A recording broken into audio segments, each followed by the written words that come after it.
Guess I'll use this. There's that Boom. too. There's what? The middle one. Why is it taking so long for us to go Why? live? It said live. Oh, you're waiting for that? Yeah, I'm waiting for us to actually come up Oh, on it the wasn't live. there. Fixing it. Hello, everyone. Welcome to From the Ground Up podcast. This week is just going to be us two. Woo! It's something that we've needed to do for quite a while, but now we're doing it. So, and I know Melissa doesn't really like doing the solo podcast, I don't at all. but we need to update you guys eventually. Yeah, it's just not as interesting. I don't get to learn new stuff. Yeah, I agree with that. But I guess at least people don't hate listening to us talk, even if it's just us. Okay. Even though it's not as eventful for us. Yeah, it's In a way. boring. It's us now, like it's weird. It's us just sitting in our room. It feels That much sounds more like weirder when you that. say it like that. Yeah, but it's us just talking into this computer. Like Yeah, we're not. I don't know. It's all weird. it's weird. All It feels weird. different. We haven't done this in a while. So Portcitypythons.com. We'll just go right into that. That's the end. No, I was gonna do the beginning. We said in the beginning as well. Okay. We have T-shirts available, and we were just gonna skip all over that. No, but we say we have T-shirts available, all that. But the where to find us is at the end. This is so bad. No, yeah. All right, yeah, screw it. You guys know what to do. There's T-shirts available, animals available, whatever. You know what you're doing. But I thought it was interesting because I think it was either Eric or Matt who mentioned it at Tinley. And, when I first made the podcast was meant to be like me starting my reptile business or like, our journey from going from nothing to full-time reptile. No, that was someone commented that somewhere. I read it. What? It couldn't have been Eric or Matt. Well, it was, yeah. Oh, well, someone else like commented it and said it because I remember reading it recently. Someone said that to you. But sorry, continue. Okay. So I don't like this. Well, it was Eric or Matt, and I was like, yeah, I kind of lost sight of that because it's a lot easier to talk to other people and do interviews, but it's hard to keep people updated with what's going on with us if we're always interviewing people. So we're going to take this opportunity. And I think we should do it more often, maybe as like a supplemental thing, like a random extra podcast. But I'd be okay with that. A random extra like 1 hour of us. Yeah. If you do like a 1 hour on Thursday or Friday or whatever it ends up being. Mm-hmm. Yeah, but just giving updates because originally the first intro to the podcast was like, this is a story of me starting my reptile business. Yeah, and then it didn't end up being the story because there's not a story every single week. But is there do you still put an intro on the podcast? Yes, no? you never even heard the intro, have you? I don't listen to the podcast. Why would I listen to the podcast? No, but maybe you would be. What's the intro? Am I in it? No. It's hard to I'm not going to explain it to you right now when everyone just listened to it because I put it in there after. Okay, so. People in the chat live right now, tell me what the intro to our podcast is. Well, I will, I guess, play it for you later. Okay, sorry. Which is very weird that you don't even know that. It's weirding me out the more as we go along. But it was supposed to be me talking about a reptile business, and I mean, a lot of things have happened in the last year. I mean, it's crazy to think that we've been doing this now for about 1.5 years, the podcast. Mm-hmm. That's slightly scary to think that. But then again, think about how far everything's gone since then. How many things have changed since our whole lives. We were in that apartment with Ryan. Like it was me, you, and my roommate, and there were snakes. And then finally we moved out, got our own place about 1 year ago. Mm-hmm. I guess a little bit more than 1 year ago now, probably about 1 year and a few months. Mm-hmm. And then we finally had our own room for the snakes. And then we moved to Philly. And now, I mean, we live in a 3-bedroom house where one room is for the snakes, one is for the office where we do the podcast. And then also we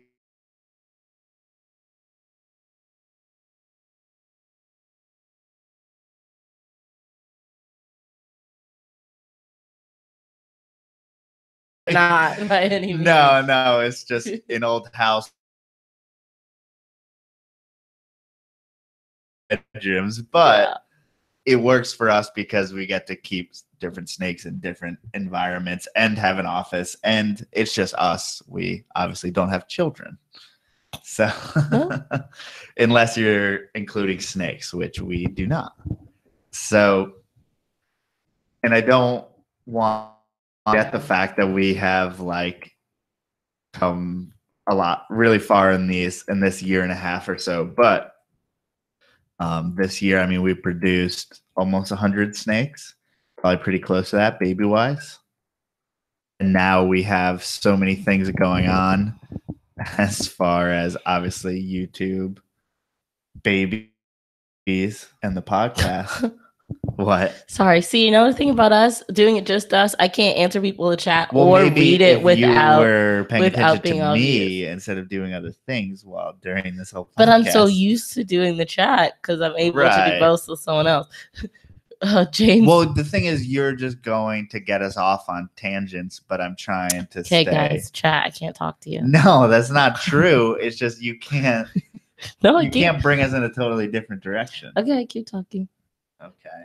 But we're at the point where we are going to be vending our first show.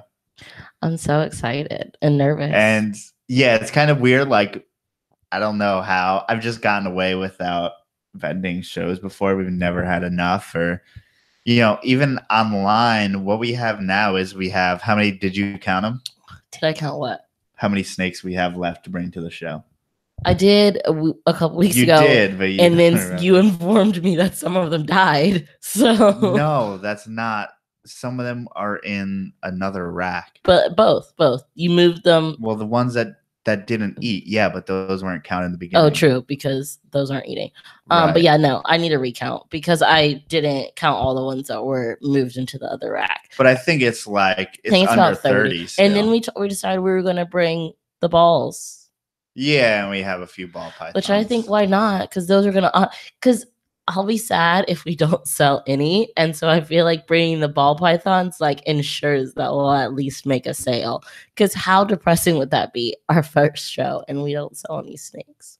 I mean, it can happen, but I'm at the amount that we sell snakes, as far as price wise, we'll sell a snake. Don't worry. Really? Because I feel like some people think corn snake. Oh, I don't always want to pay $200 or whatever, but I don't know. Right, but we have some lower level stuff. Okay. Well, I'm going to be, I don't want to tell people on this because I'm probably going to be selling things that have hats, and I'm not going to necessarily mark them as hats.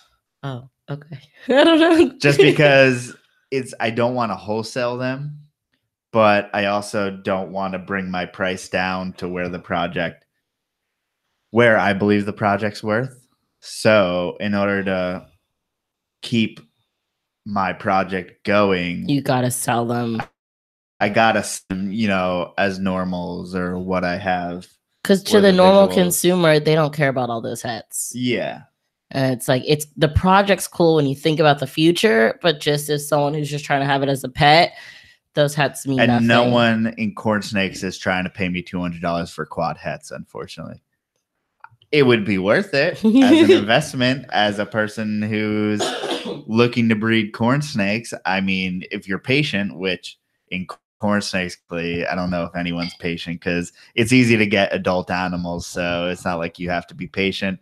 And it's not like people really view projects in the way of, you know, some other people as investments in the future and stuff like that. And I mean, at times we don't really see it that way either, but it just depends. It's hard, to sell someone quad hats. And I understand it. It's like only interesting to us because we know the babies, the parents, and where we're going with the project and everything. So. Yeah, and I know the potential of what will happen in just a few years. So would you sell a quad hat for more than corn snake would go for? Yeah, that's what I'm saying. I want to sell them for $200. No, I know, but we're obviously gonna have to reduce that. But someone would buy a normal for $25. But I think we should sell them for like $30. I don't know. That's random. Okay. Do people typically up the price at shows, or no? It's about the same as what they would sell it online. That's really a personal thing. Oh, but from what you've seen, do you feel like people do that? I feel like people will put them cheap at shows just because they don't want to bring them come home with them. Yeah. Okay, that makes sense. I can see that. Yeah. And it depends. I mean, everyone's mentality is different when you go to shows, just like everyone's mentality in the reptile hobby is different pretty much no matter what. So it's like we always go straight to the consumer, right? We don't wholesale animals. Right. Which, I mean, if you're doing this as a full-time business, you should probably, especially in core snakes, have a group of wholesale animals. But since that's not really our route to go, we're not going to mess with it. So someone at shows, a lot of Kluber guys at shows, some person will clean them out before they even come. They'll offer $15 each for a bunch of corn snakes, and they'll take it just because they'll ensure the sales and stuff like that. But that's not really how we're going to go about it. But yeah, it's all about not doing that, not trying to find a way to not lessen the value of your animals financially just to make a sale.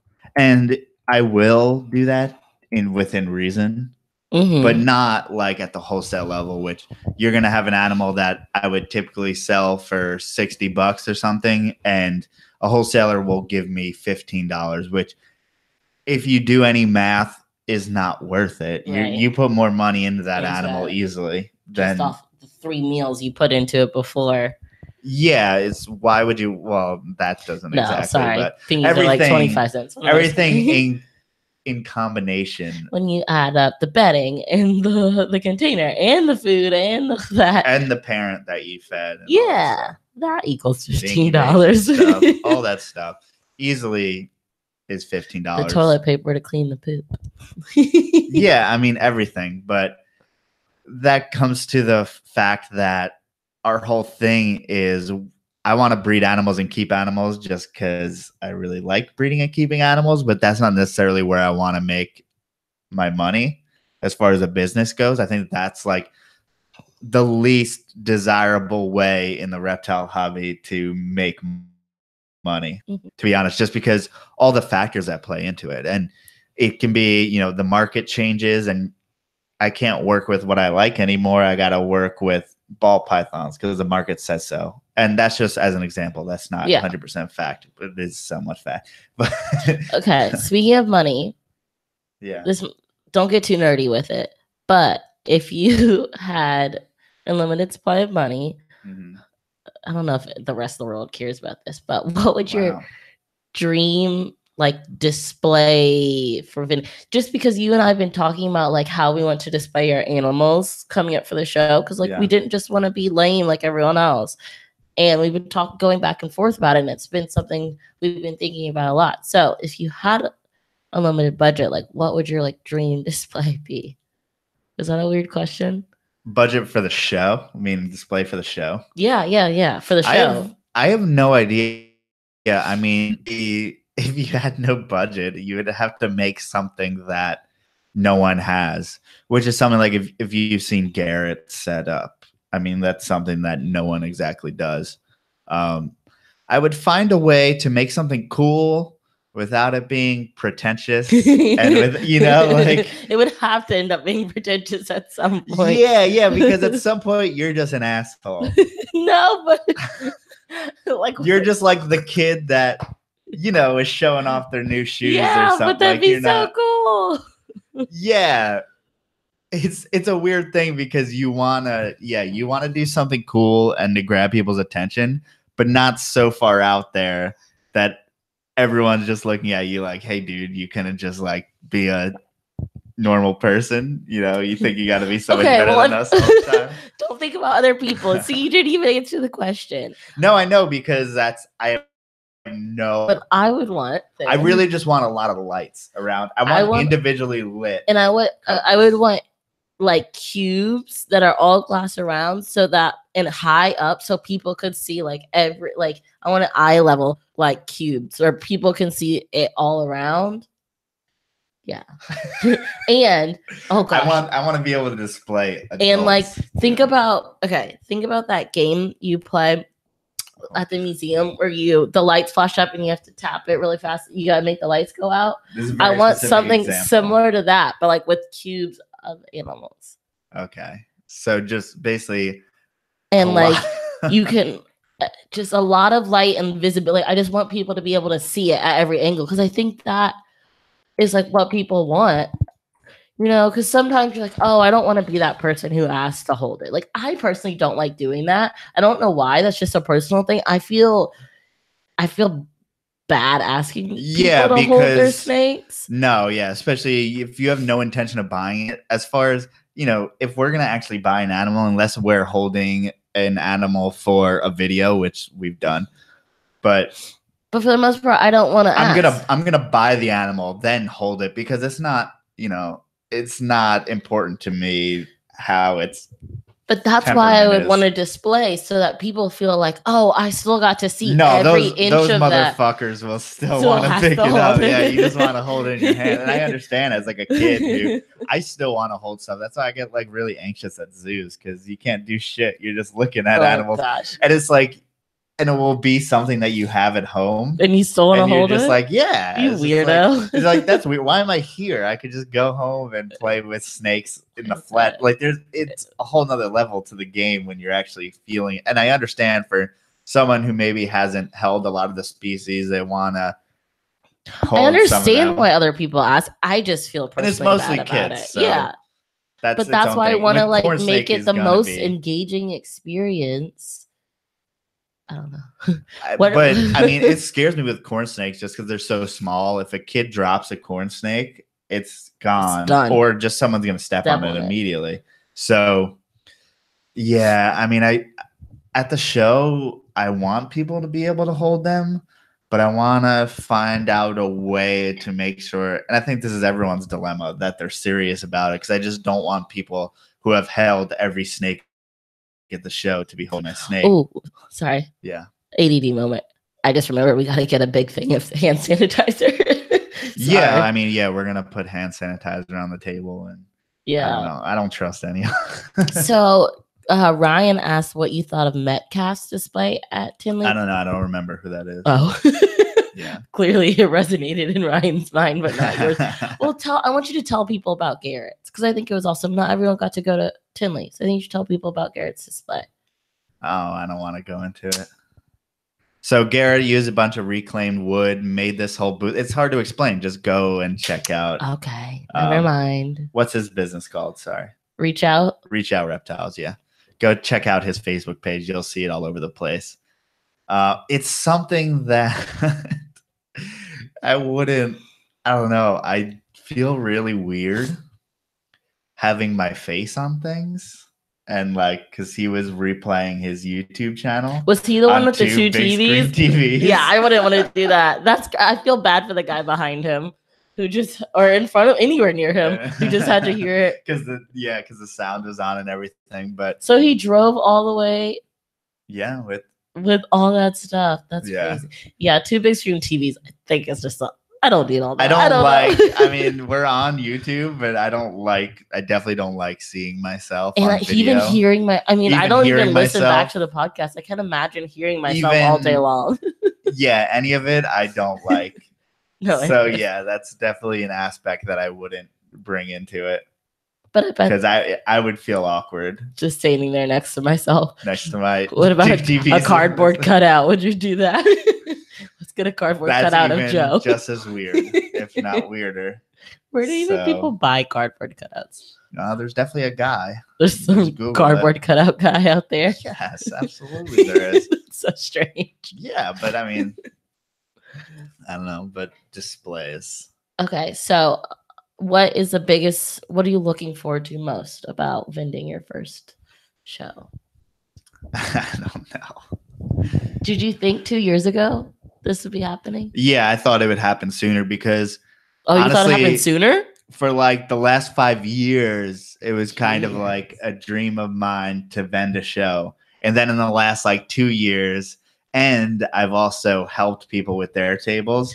And I'm like, Yeah, whatever. So close, now, so close. Now I'm like, it used to be like a goal, and now it's by the goal, time, but it's not as what's the word? Like, like it's not if as a we mystery. really, We know about it more. Like, we're still excited, but we've helped people out enough that it's not as like, I don't know, it's foreign to it. It's not we've as gotten foreign all to the us. benefits of the shows by hanging out, Mhm. other than, you know, having our own table. The only thing we haven't done is make money at a show. Otherwise, we've had all the advantages of, we always have at least one friend with a table, and To hang out we with. get to just hang out there and not have to worry about customers and talking to people and doing all that. So we've benefited tremendously by not vending most shows. I mean, if we really wanted to vend a show, we would have done it already if that was like still a goal. Yeah. But now it's just more of a necessity. I don't want to say necessity because No, it's still a goal for me. I'm still excited. no, yeah, it's still cool. But I'm saying at this point, I mean, it's a little bit more of a necessity than We gotta just get these something babies for out. fun. Yeah, I mean, at some point we Get rid of need, these and babies. winter's coming, and we're in Philly, so it's not like we're going to be able to ship all year round. So we want to make sure that we can get some of our lower priced animals out and stuff like that. So yeah, it's more of a necessity than just for funsies or anything like that. But who knows? If we make money, we make money. If we don't, we don't. But we're gonna make money. Oh yeah, we're gonna make money. Have we? Okay, it's a dumb question. We haven't had anyone on the podcast yet who puts on a show, have we? A show promoter? No. We need to get someone on. I want to know. That's the thing. We don't vend shows, so we don't talk. I really want to know. I mean, we've reached out to Brian Potter, haven't we? But I don't think anything ever came of it. But I really want to know, like, how. If someone knows him more personally, or anyone who puts on a show. Well, no, do Brian Potter first, and then we can go from everyone else. I can probably get on, but Brian. Okay. But I just really want to know, like, what all goes into it, because I saw, what was I on? I guess I was just on Facebook, and someone's starting a new show up in North Pennsylvania. And the tables were only like $25, and I was like, "Whoa, $25 for a show? Well, that's crazy. Like just a show at the VFW. So you basically it's like just something like that, super easy. You just rent out a room and you call it a show, and that's it. Is that all you have to do? I mean, there's definitely insurance and stuff involved. I don't know anything. We shouldn't talk on it. Yeah, of course you need insurance. I feel like this $25 table show doesn't have insurance. But well, they can do whatever they want. But this is why I want to have someone on who does it, because I would just love to know the ins and outs. But I feel like most people who put on shows are not super out there as far as like it's a lot of work. So I mean, what else are they supposed to do? I just feel like they're not very public. You know, I don't. No, yeah, they're not very. No big snake breeder I know of really puts on shows.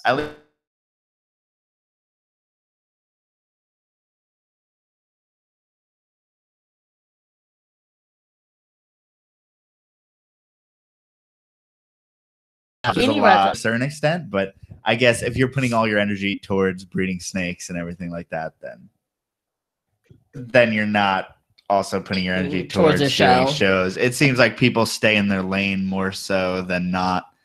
I mean, that's not 100% given, but that's something that, I mean, especially some of the guys with big breeders who have actually have money.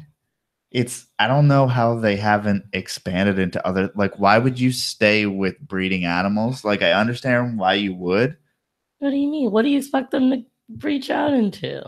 I don't know. Get into a different part of the hobby, start a show or do something, try to branch out, but they usually stay within breeding. And maybe that's because a lot of the people are maybe they just care about working with the animal. I think the branching out is social media right now. I think that's what YouTube and all that's considered branching out.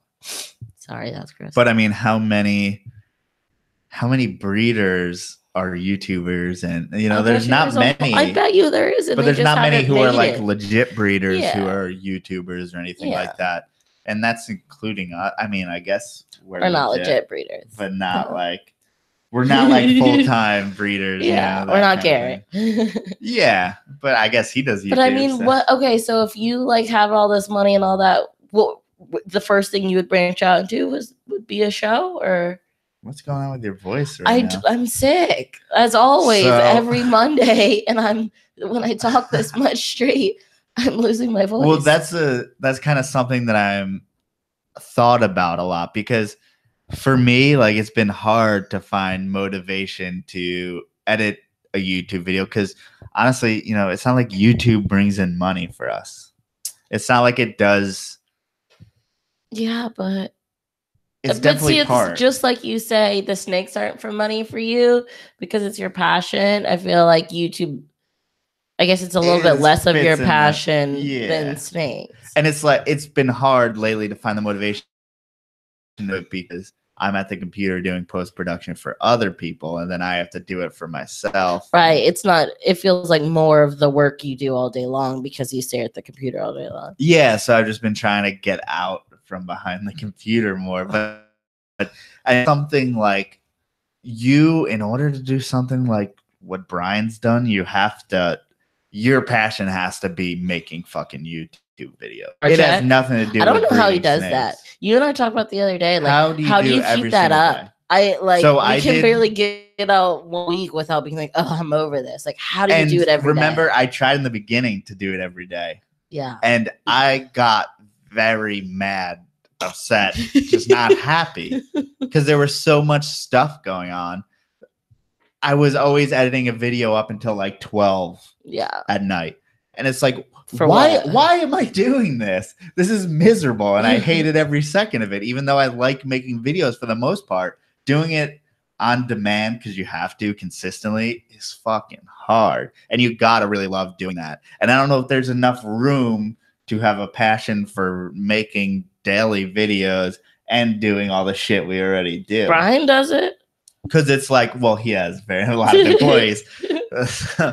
Because it's just so much work. And especially if you're neurotic like you are. And like, I'm just thinking of like Casey Neistat, where even though he's been doing this for years, I'm sure it still takes him multiple hours to edit his own videos. And so that's the thing, is like, you think, oh, like, if I just keep doing it, it'll get easier and faster. And it's not like it's just y'all are so neurotic that it still would take you hours to make a 10-minute video. And I don't know how Casey and Brian and those people continue to do it every day. It blows my mind. No, I don't even know why you would. And that's more and more I've been thinking of, like, what should I be putting my efforts towards? And it's, you know, we're spread out between so many different things at this point. But I really want to make sure, like, I need to stop buying animals, and instead of buying animals, buying things that we're going to further our business with, which, I mean, obviously animals, that works, but I really want to do supplies and stuff like that. So I want to put more money in that, because I think that's where our future is. That's what will get us out of selling animals for money, because this is about the capacity that I feel comfortable with doing it at this point. Yeah. You know, about 100 animals.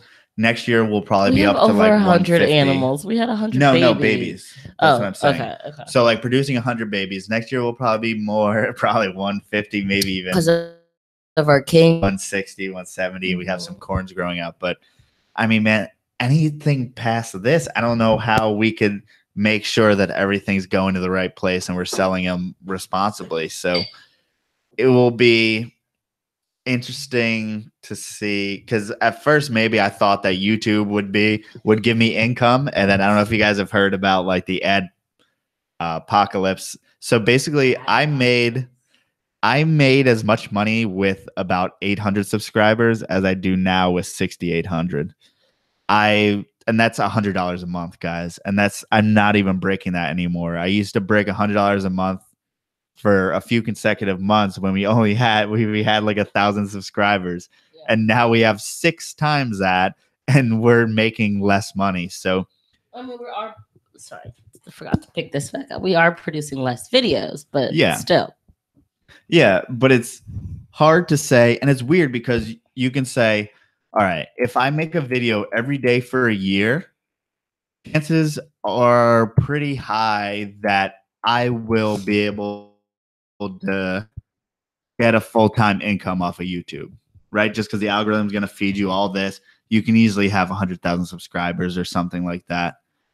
But, and that seems so appealing to some people, but it really doesn't to me. And I know that if I just did it for that amount of time, we would be good, but I still don't want to do but it. You'd also be a terrible person to live with. I would be the worst. Sad to say, but I wouldn't want to miserable. You would just be so miserable. But it's interesting. DEA Exotic said he's been doing a vlog for 319 days in a row. That's wild. Instead and alive every night.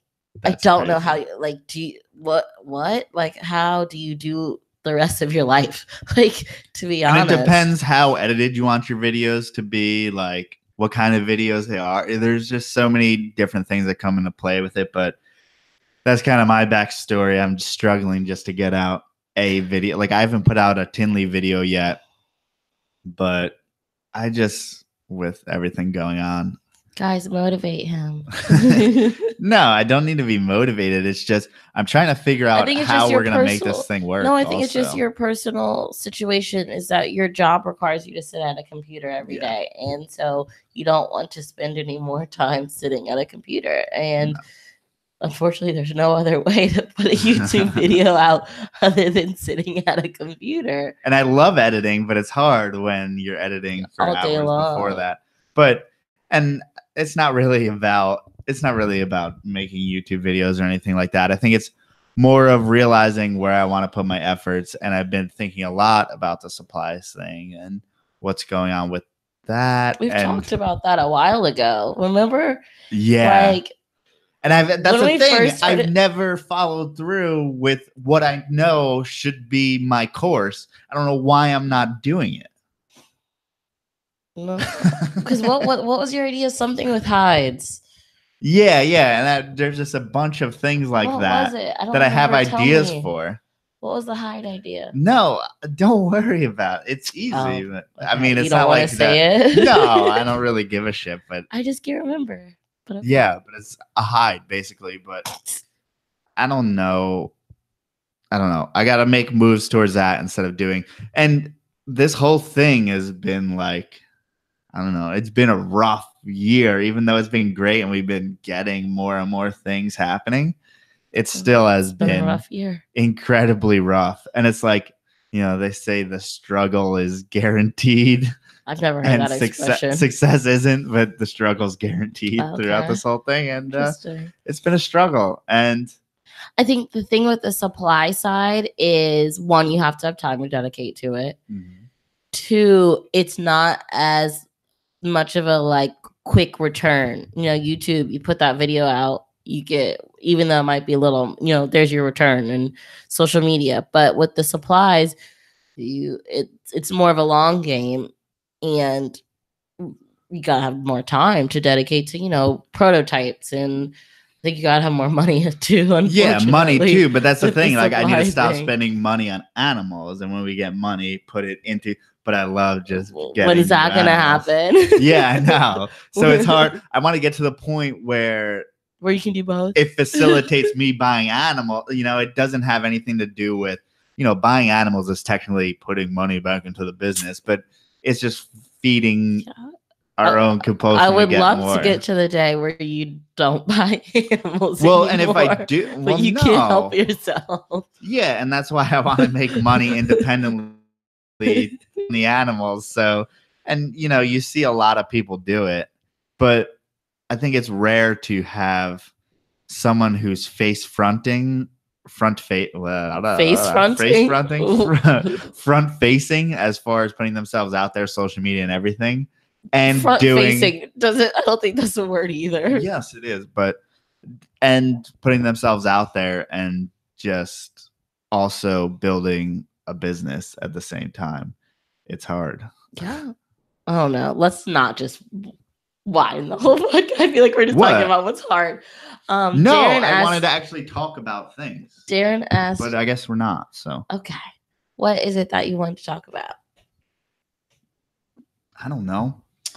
I need to do something different so that we can make enough money, because like editing podcasts and stuff is cool, but I don't have motivation to get any more because I know that I want to work with Reptile. Like, I know that I want to put energy towards the Reptile business, but I'm not sure exactly how to do it productively when I can easily put effort towards, finding more customers for the podcast and being somewhat miserable doing that.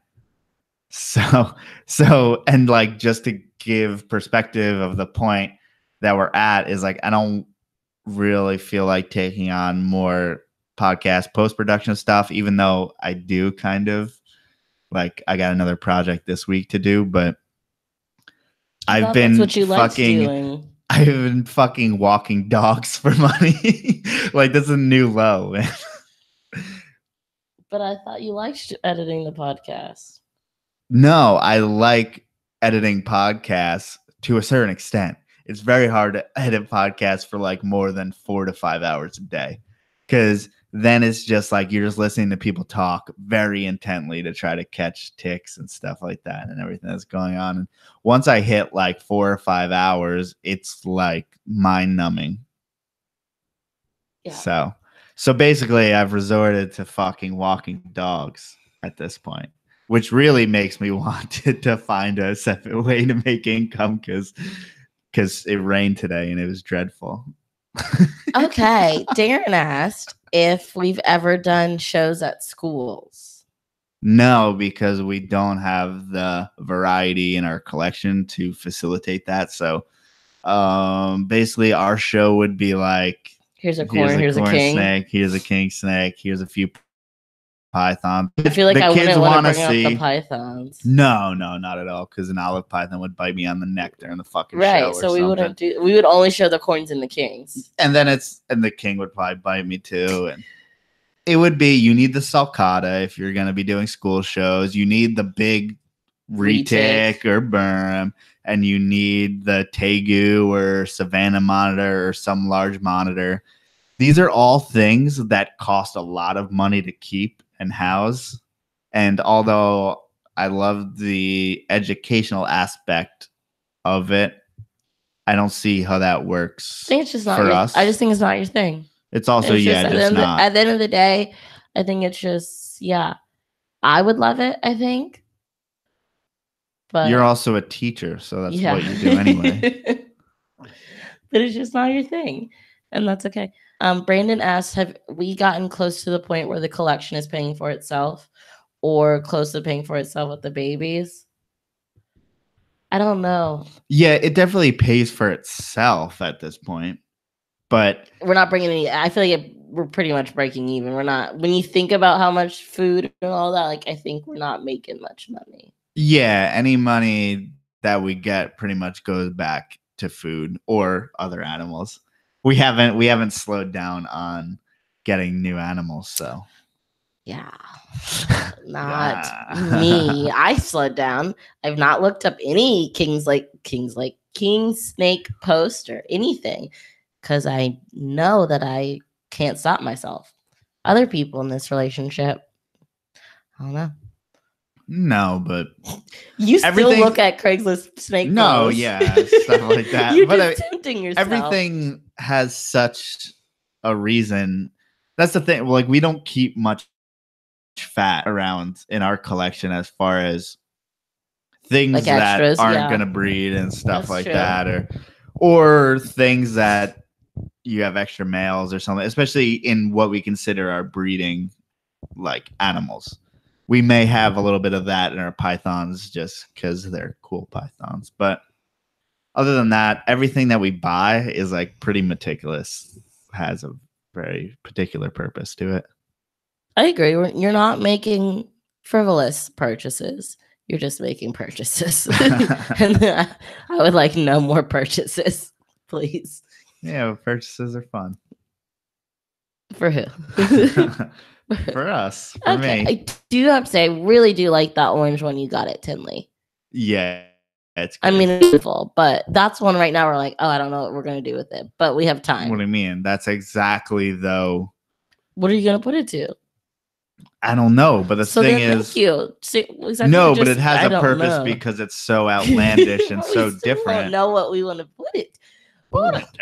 Well, it's a female, so you don't really think about the male until a couple years or so. Oh my god! Don't bang your mic around.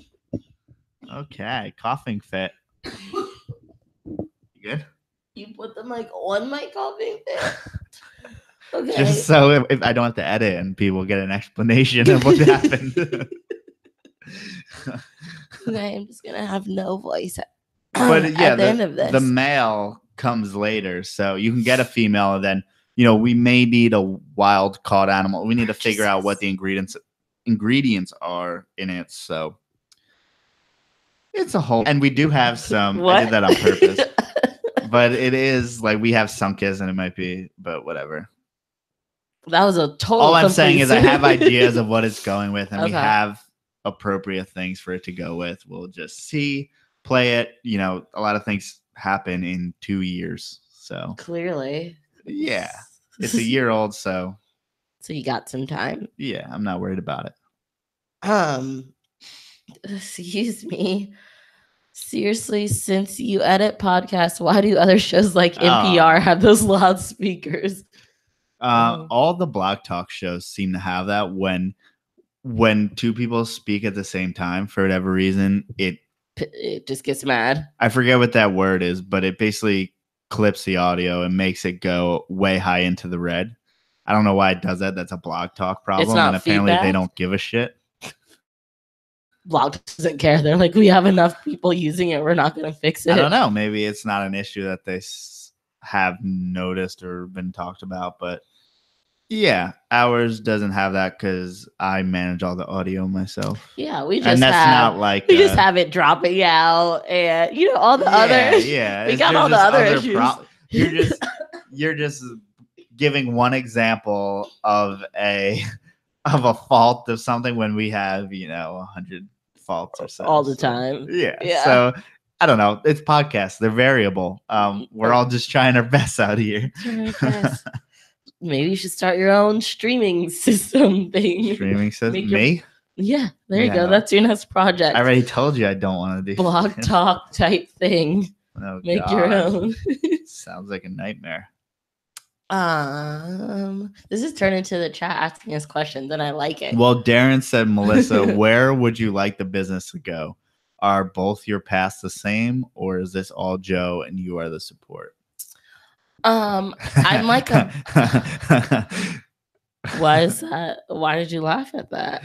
Because I know what your answer is going to be, and then I'll put the reality goggles on and tell people what the real answer is. The reality goggles are? What the fuck are reality goggles? All right, go ahead. No, now I want to know what you think my voice or my voice. No, your voice is terrible. I want to know what you think my answer is going to be. Oh my gosh, okay. My answer was that I'm a pop-in person. Wow. The king pop in, like two different words, not like poppin'. Oh no, not like poppin'. Oh God, don't do that. No, like pop space in. Because like the Kings, that was all me. Yeah, I started that. I popped in and I was like, I want Kings. And so I started that.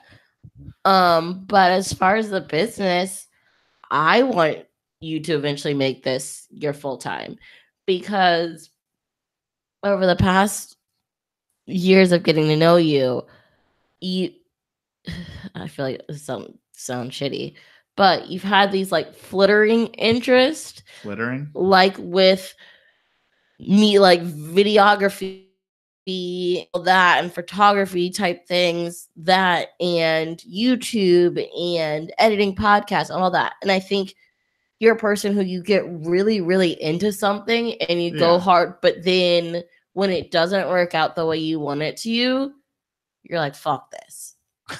But the only thing you haven't said fuck this to is snakes.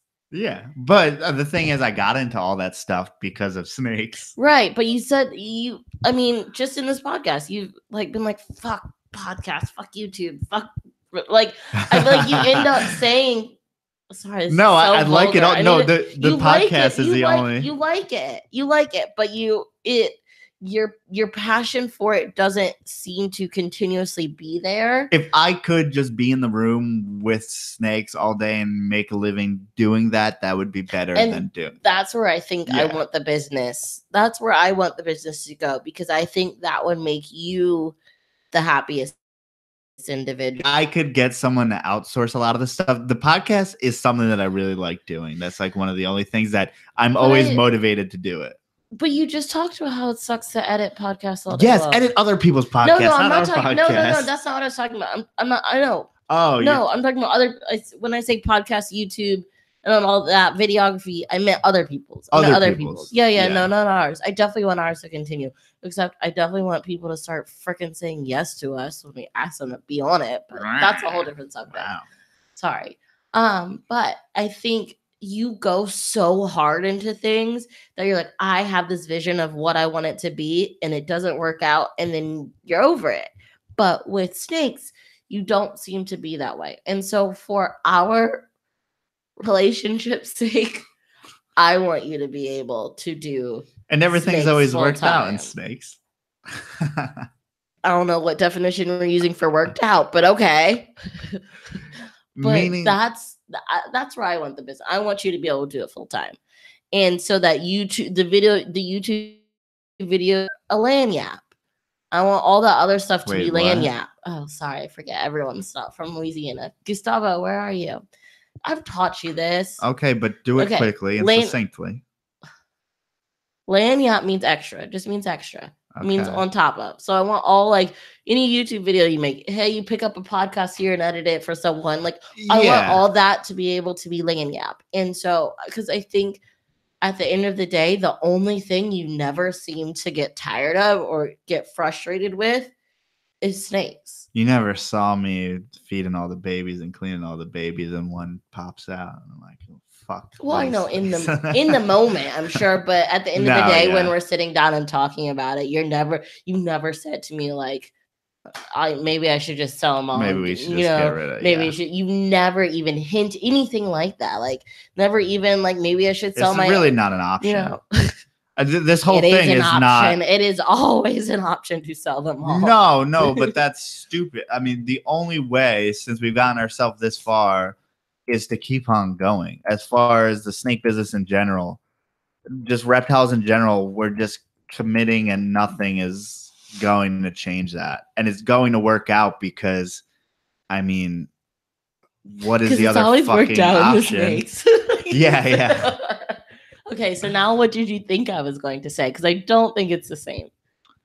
I thought you were gonna take much more credit than you have. Excuse me? Because a lot of times you like to think that this is a we project. I'm not saying it's 50-50, but it is a we. It is a we. It is a we. It's just, you just need to not resent. That's really the thing. I resent you for spending money on it. No, but I'm just saying, like, the only what you do well compared to other people that would be in the same situation is not resent me or the snakes for taking up our lives in multiple ways. I don't know if I do that well. Oh, okay. Well, I mean, I hate the fruit flies that are all over our house because of the snakes. Well, that's just a time of year. Over our house, but that's more of a you problem that I have than this. It's not the snakes, it's you. I hate our electricity bill, that's for sure. Yeah. So, if you think I'm doing that well, then that makes me feel good. Because, well, yeah, maybe you're not. His question wasn't, Melissa, how much are you in this business? Yeah, that's not what his question was. I think the thing is that you, as far as where the business goes, you are so risk averse. Even if I come up with an idea in reptiles, you just say no. And it's not because you understand it and it's a bad idea. It's because you just are risk averse in that way. Yeah, I've always told you from the beginning, I like my immediate return on investment. I'm not trying to Yeah, you're also unreasonable and impatient. I want to do it, and I get it. Yeah, but I don't want the chance. nothing in the world really works like that. Everything I've done in my life has worked like that. Everything you have done is very calculated and is very much a path.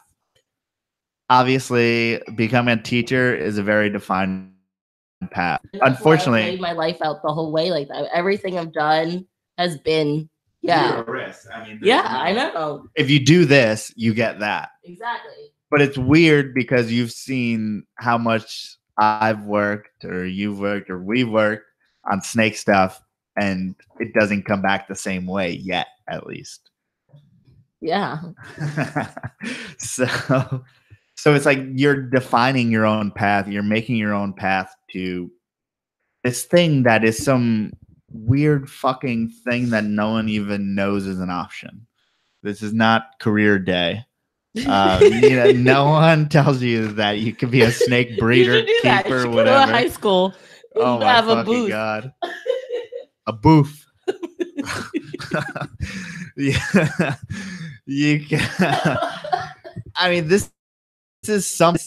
I've tried so hard to read the market and learn everything I could about everything that I could, whether it's business or the animals. And I want to mirror other people's success and say that that's a path for me to make my own success. But at the end of the day, like, you have to make your own, because the most successful people are the ones who have created kind of their own thing in one way or another. Well, duh, you find your niche in your niche market. Yeah, but even, Justin Kabelka isn't like other ball python breeders. There's something different about how he markets it, how he does everything. So how can you be that guy in your space? Or Josh from Josh's Frogs just decided to go frogs, and no one was really hammering that correctly as far as all the stuff that he provides to the community. And like, what is that space for us? And it's also having the knowledge of where the ball's going instead of where it's been. So, I mean, you'll see a lot of people in the reptile hobby that are following this model that is clearly not for the long haul. So just like a few years ago, if you were breeding all incomplete dominant or sorry, I'm laughing and start coughing. Brandon said how to be Nick Munn. Well, that's like a totally like Nick just works with things that there's no other option for people to get anywhere else. That's Nick. Yeah, that's your one. That was his niche. Advantage. He's like, I'm the only one. Yeah, and I mean, there are other choices for other things.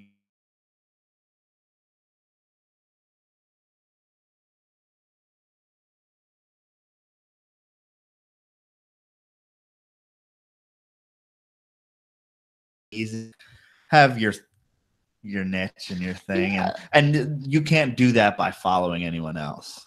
And you can't try to be Nick Martin. You have to be yourself and build your own thing. It keeps going out. Sorry, guys. Yeah, I don't know. That's kind of weird. Thanks, YouTube.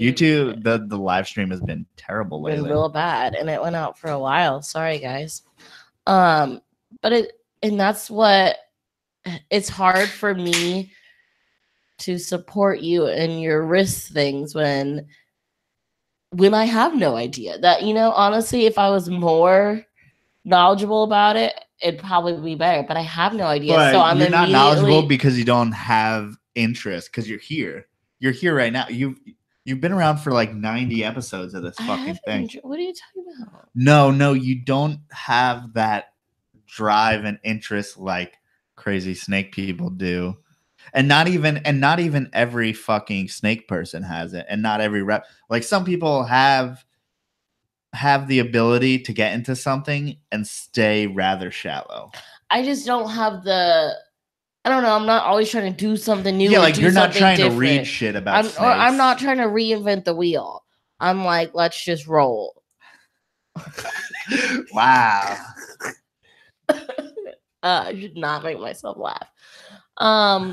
But I think that's good that we have both of us, because some of your ideas are crazy and you need me to shut them down. But then some of them, you don't listen to me and you do anyway. Some of them are so obvious and you shut down just because you don't know. I don't even know what you're talking about. But like what, the springtails? Yeah. But they failed the first time, so I'm like, no. see, It, when they, it recovered. and I made it work. I didn't say anything in my head, but when it started to fail, I'm like, that mother effer, you should have listened to me and not done them because No, they they're failed. good They now. came back. Yeah. Oh, I thought you had to make a new set. No, and I split some up today. And so How did you get all the fruit in a flies? different area, and then picked out a lot of the Fruit flies. yeah, Ew. and got them all out of there. So Yeah. now we're just mostly Spring springtails. tailing. Yeah. Oh. So that's where, I mean, part of what I want to do is see that people are keeping more naturalistically, more bioactive. And maybe that's not how I keep. Maybe I border on that sometimes. Maybe I don't. I'm not someone who hates people who keep in tubs. I'm not someone who frowns upon people who keep in bioactive or whatever the hell. I don't care. But the thing is that you got to see what everyone younger than you is doing. You got to see what every 12 to 25-year-old's doing in this hobby, because you are not looking at what 12-year-olds are doing, are you?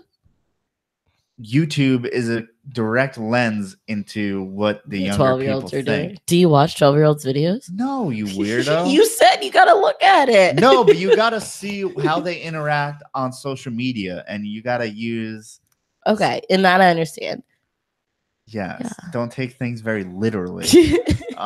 But you got to understand, the way people are thinking and the way, because what drives the market?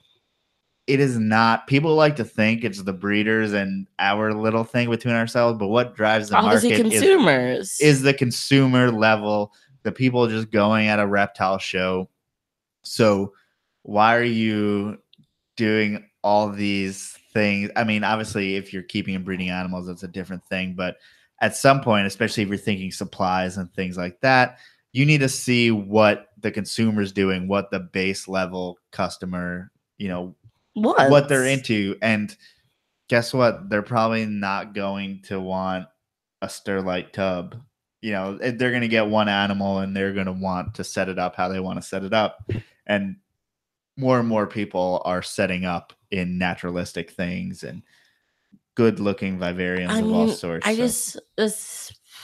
I don't, like you said, I'm not against either way, but I don't literally see anywhere in our future when we're gonna have all naturalistic tubs. I don't see that in our future at all. It's so unreasonable to have a commercial breeding facility, in quotes. I mean, even if we get the money to have like a separate to get this out of our house and for you to have a separate place, it doesn't matter. It's not a space thing. I still don't. It's both. It is a space thing because we don't have a space in here to do it, but I still don't envision us having it, to be honest. And that's it's kind of sad. Like, if money was no option, why the fuck not? Okay. But in real life, where money is always kind of, and I don't know. And people have obviously done it. Many of our friends have it and have done it, but I don't know. Mostly because they don't care about money, the business, or the business. And I don't know. It works for us, or they have a lot more expensive. I do think we will update our. I don't think we will always keep exactly like we have now. Right now we have a lot of our snakes in. I would love to one day have all of our snakes in racks. Yeah. Which I guess just maybe some people they're like, that's not that hard, but we have so many snakes because and for people who don't know, we keep ambience, so we can just we have snakes in Tupperware containers pretty much tops all over the place. Right, and they're just all over. Right. We have racks. We put 6 racks. There's also like weird in between sizes to where we just have Sterlite tubs instead of putting them in a rack, just because we have off sizes of things. I would love to one day get all racks, and I think that is something that that will happen in our future. I think we will definitely have all racks in the future. But like you said, we have some in between sized animals, and we're constantly shifting them and all that. But I think that is our what my goal is for our system is to have all racks. I do like our see-through racks. I mean, our see-through tubs.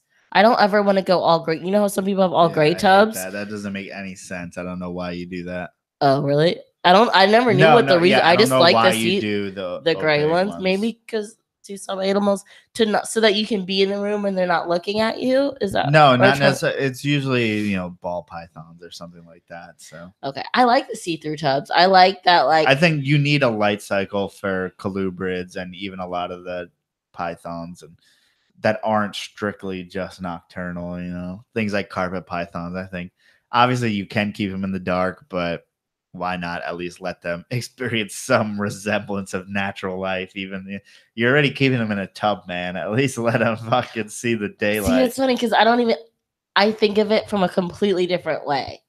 Mine is totally selfish, and it's like, okay, the olive and the jungles, like, I'm not trying to open their tub at least 75% of the time, but I like looking at them sometimes. If so I with the with the clear, I get to see the jungles and the olives without pulling them out, and it's totally selfish of why I want. But that's why we work well together because we think about the same thing, but we think about it from two totally different. You just don't have any logical explanations. It's logic. It's just selfish logic. Well, yours is more scientifical. That's not a word. Scientifical. Wow. So, I mean, and the thing is, with some of you're scraping the mic across your shirt when you do that. So I bet people love that noise. But I was trying to not hear the coughing. If they weren't see-through, then I open up the tub and then a snake is popping out at me, with some of these animals. And why would you do that? Yeah, you're kind of like unprepared. Like you don't know what's about to come out for you. Yeah. And especially something like the olive python will come right out at you immediately. Sometimes she chills in her ball. She's almost like a ball python sometimes.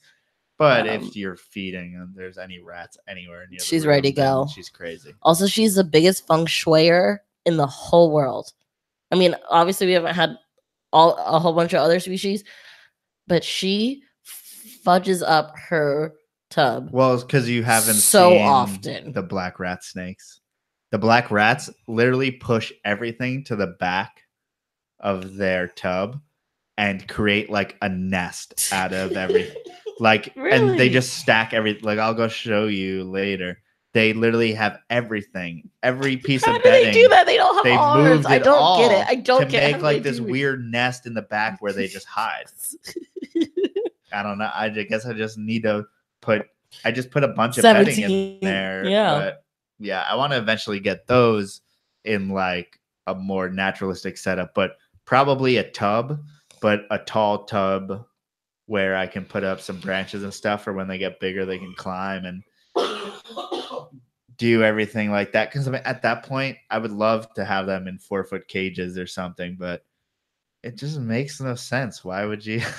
unless you really want to display it for everyone to see. I can create something that has the same function as a naturalistic with all the features of a 4-foot enclosure, but just do it in something that costs, I don't know. I go back and forth. Obviously, not every animal's the same, but I think about our ATB right now, which we have in a naturalistic. I'm like, I see it 2 hours of the day? And that's when the light's off in there. So I'm like, why are we wasting this effort on a naturalistic when we don't even see it? I mean, obviously, the naturalistic is for the snake. It's not supposed to be for us. It's not just supposed to be for us. It's not even. I don't even think it's as much for the snake because I think our Amazon would be chill in a tub that was set up the same. We can put all those things in a tub similar to like what we have the green tree in. Yeah. Yeah. And it's just a matter of what looks better to something more put together. It doesn't just look like something you threw in a tub because it's cheap, but I can understand both sides of it. But nice burp. Thank you. Wow. Okay. We've talked a whole hour. I'm proud of us. What do you mean? Yeah, that's easy. I didn't think it would be this easy. The questions help. It's very sad, but the questions help. And then we just go in on each other. Okay, so what else did you want to talk about? You said you had stuff you wanted to talk about, and I totally took us on a rant. So yeah. I mean, I talked about a lot of it, but it's just about finding ways to make money in this somehow, Snake some World. way. Still related to snakes and making money. Yeah, but not breeding snakes. But there's, I mean, we should maybe talk about a bunch of, well, we're about to put snakes. You don't know this, but we're about to put snakes in brumation soonish. Yeah, I do. We talked about it. Yeah. We said, because I asked you, what were, on this video that'll be coming out soon on YouTube that we filmed the other day before the Saints game. Who dat, by the way? Just had to throw that in there. We talked and go about Tigers. you can't be a dick and then not take it. how was I a dick? I said who dat. That's not against you. For you to say go Tigers when we lost. This is why we didn't watch the game. You make me so mad. Okay. This is why we didn't watch the game together, because you're mean. You threw in digs like that. Well, no, I just did it now because I wasn't a dick. I said who dat. over exuberant. That's not against you though. Okay. What do you say? Do we want to talk about how much the Jets suck? No, I don't care. Thank you. So back to snakes. We talked about this in the video a little bit, but I think just in us two, the differences of what we were gonna do Dallas brumation versus Philly brumation. Do we want to get into that? No, because I don't know. Yeah, you talked about it. So I think you said December 1st. Did we do December 1st in Dallas? I think we did either. I think we did a little bit later. First, oh, we did. Honest. Yeah. Oh, okay. So not much different. But before we put them, we were in a 3rd floor apartment, so we didn't have super, like that many options. But we thankfully had an outdoor shed thing connected to our deck, and that's where we put them last time. This time we're going to put them in the basement. So are you going to, I mean, before the shed was so small, think about the width of a desk, and we just stacked up, 10 and 10. Are you going to lay them out different in the basement? How, like, are you still just... It depends. I mean, the basement right now is still warm. So I got to kind of figure out a way to get it cooler in there. I'm going to probably have to open up a window or something. So it really depends on where I can get the temperature correct, the animals in a decent position to where they're not, about to tip over, leaning against too much. So there's a few things to consider, and all of that, I just leave that all as a game time decision. As far as like, I can't predict how the weather's gonna be, what's gonna happen, everything. It's gonna be cold. It's gonna just be whatever. Cold. Like, we'll figure it out when it comes, and I'll keep an eye on it when that time comes around. And that's just the more you stress about that stuff and plan it out, the more shit's not gonna happen to plan anyway. So because our basement doesn't get that cold. No. Like, it's colder than the rest of the house, but it's really not that cold. The main thing is that the animals won't be eating. Okay. That's really the main thing. And they won't be eating, and they'll probably be cold enough. And I've heard so many people talk about how there's a danger area to where fucking your snake gets sick anywhere between when you go above 70 degrees or whatever in corn snakes. And talking to old school people who have pretty much always done it on a way that they just let it fluctuate, I mean, it doesn't seem to matter. You want to just kind of let it fluctuate. Riley says he follows. Not that I want it to, but if it does, I'm not. You're not freaking out about it. Yeah. Riley said that he follows his same system, but will allow minor changes to dictate some slight variations of when to start, more or less.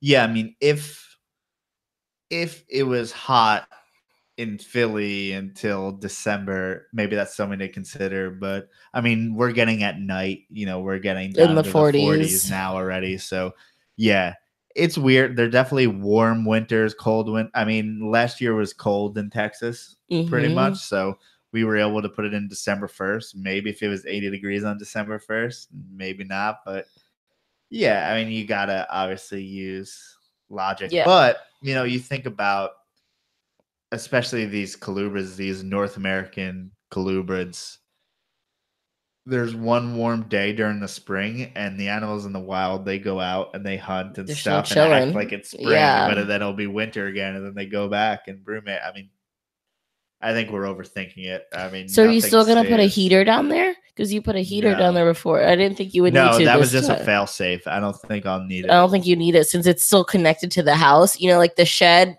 didn't get anything from the apartment, but I think the basement gets some stuff. I don't think you'll need a heater in there this No, time. because I'm gonna have a problem getting it cold enough. So once I get it cold enough, You're not trying to heat it back up at all. Yeah. no, I'll close the window. Yeah, just close it and then Yeah. we'll be fine.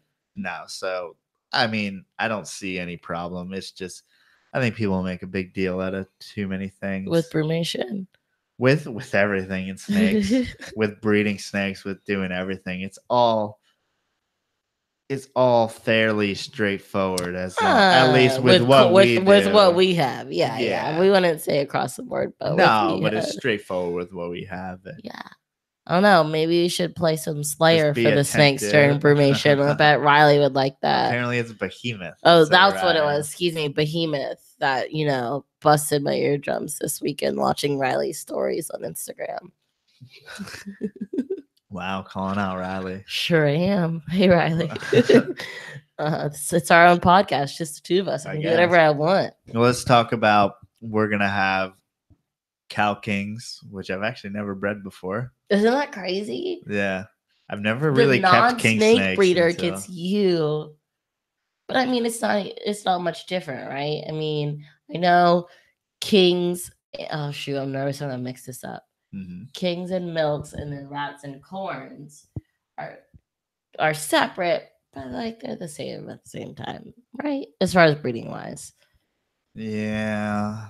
I feel like breeding, if you did a genus breakdown of breeding wise, you don't want to lump all the milks in with it because there's really okay, so you can't breed them all. There's some more like Central obscure American milks and stuff. Yeah, so you can't really lump all of those in there. Kings, corns, and rats. Most of the stuff in North America all will essentially breed the same way. Essentially. But your kings, you're going to have things like neck biting and crazy stuff to consider. And obviously them eating each other, but there's more consideration to be taken. But I'll do the same thing with incubating and doing everything. But we're going to have cow kings. We're going to have Brooks kings. We are going to have hopefully hog nose. I really don't even know what those look like as babies, or like what I don't. Okay, this is gonna be dumb. Know what they look like in general. Yeah, I mean, right. Are we expecting like the same clutch size from those in our Cali Kings? Yes, no. I don't know. I literally don't even know anything about Brooks. They are a larger animal than our cow kings, so I think we will probably get more eggs out of them. Because like with all of our corns, no matter the morph, I expect all the same on average. We'll probably get with our larger corns, clutches this year. Because they're big. Because they're bigger. Yeah, but it's not like different between the Sunglo Tessa or the Miami. It's not dependent on what they are. But I don't know what the Brooks and the Callies is dependent on what they are producing. I literally have no idea. Yeah. Do people even want Brooks? Is there going to be a market for Brooks? Yes. I have no idea. For all calibers, there is now, luckily. I feel like I don't really see Brooks ever at like shows or anything like that. Like I don't really see Brooks, so I don't know if people want them. Yeah, no one's really. I mean, there's plenty of people breeding them, but no one's really doing it. I mean, there's not like you're gonna find one at every show. I mean, you may find one, but yeah, and it may be a flipper or someone who got it from someone random, but. Maybe we'll be the Brooks guys. No, I don't think so. Okay. Although I like them, they're probably my favorite of all the king snakes. Yeah, you like them way more than I do. I could do without them. They're also like, honestly, so much better than cow kings. Excuse me? Not in looks, but that's the thing. And working with you them? have not held any of our king snakes, whether it be Brooks, cow kings. Because they're so 50-50. Our Brooks are a lot more chill than the cow kings. Our cow kings are it's like literally any day I'm like, I'm going to catch you on the wrong day and you're going to bite me and I'm not trying to do that. No, for most of them, every day is the wrong day. And if they're not biting you, they're shitting on you. At least the ones that we have. We have like honestly, our MBK is like one of the calmest. Yeah, and he fucking bit me the other The day. MBK bit you? Yeah, I was like, this is the one snake that I've never, one king snake I've never had to worry about, and he fucking bit me the other day. Was it feeding day? I don't know. I was making a video, and that's crazy. I didn't know that. Yeah, I never because I was doing MBK. this whole. And I think part of what I was gonna say is that this is the one that doesn't bite me. Yeah, and I don't think anyone noticed, but there's like blood on my hand for the rest of the. What video is this? This is the video you already put out? No, it's one where. Ooh, what was it? I don't know what it was. It was one of the last like 2 actual YouTube videos that I put out. I need to actually go watch. But you can go catch that. Catch the blood on your hand. Yeah, I'm surprised no one called it out in the comments or anything. One time when I first got the first lavender albino, our male that we have, in the unboxing video, I was like, yeah, here's our lavender cow king, and it looked like I was holding it, but really the cow king was holding on to my hand, was biting onto my hand perfectly. So I just turned it so I couldn't see that it was biting me the whole time, but I was like, yeah, look at this, and I was acting like it wasn't biting me, but it was fucking latched onto me forever.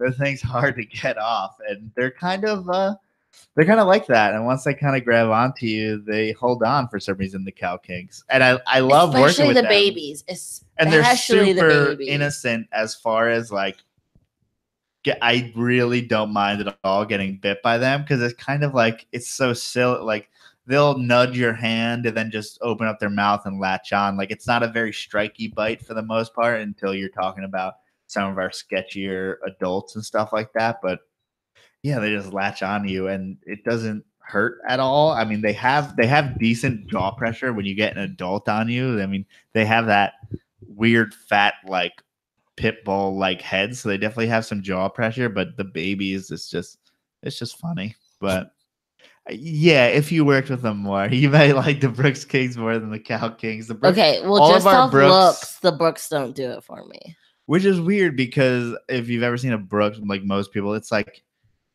I don't know, it's like the tipping on the scales is just crazy. Just the amount of pattern, the tipping on the scales, kind of that speckling kind of a look to them. It doesn't. And the one we have is like yellow and purple. It's a faint lavender, but we're not getting, how I feel about your color blindness when it comes to purple.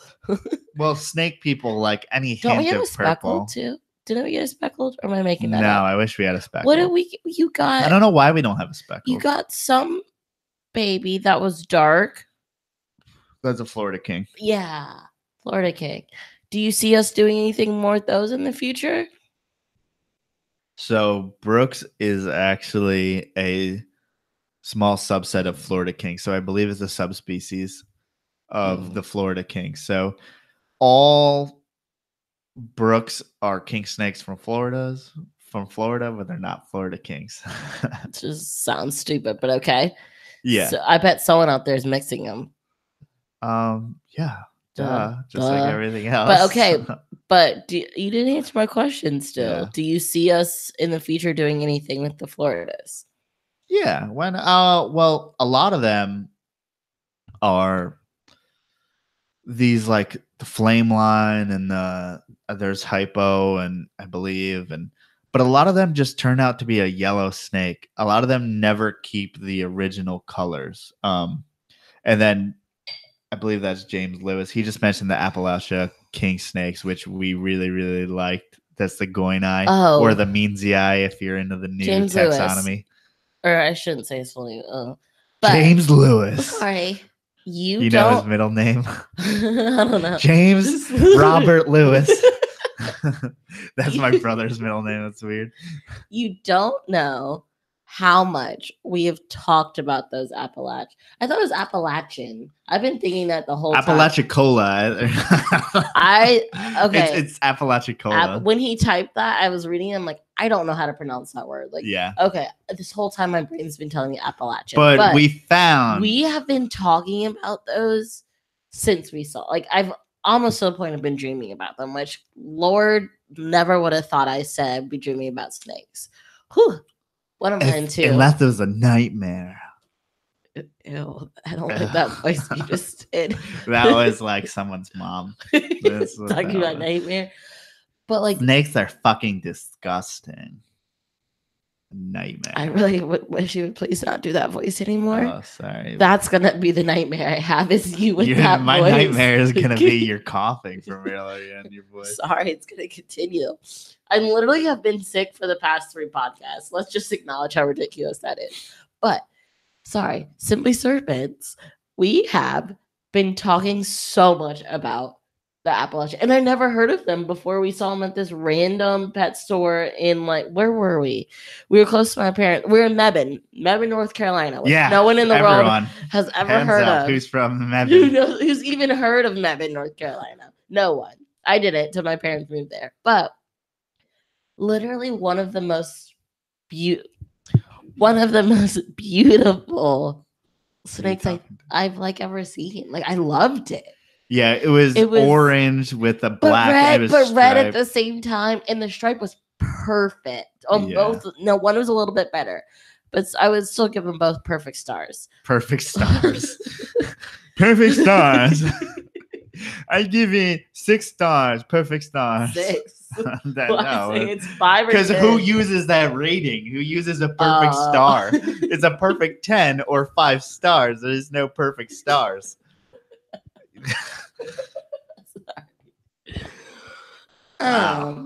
It was just awesome, and like it was to the point where I was like, okay, do we go into debt for this?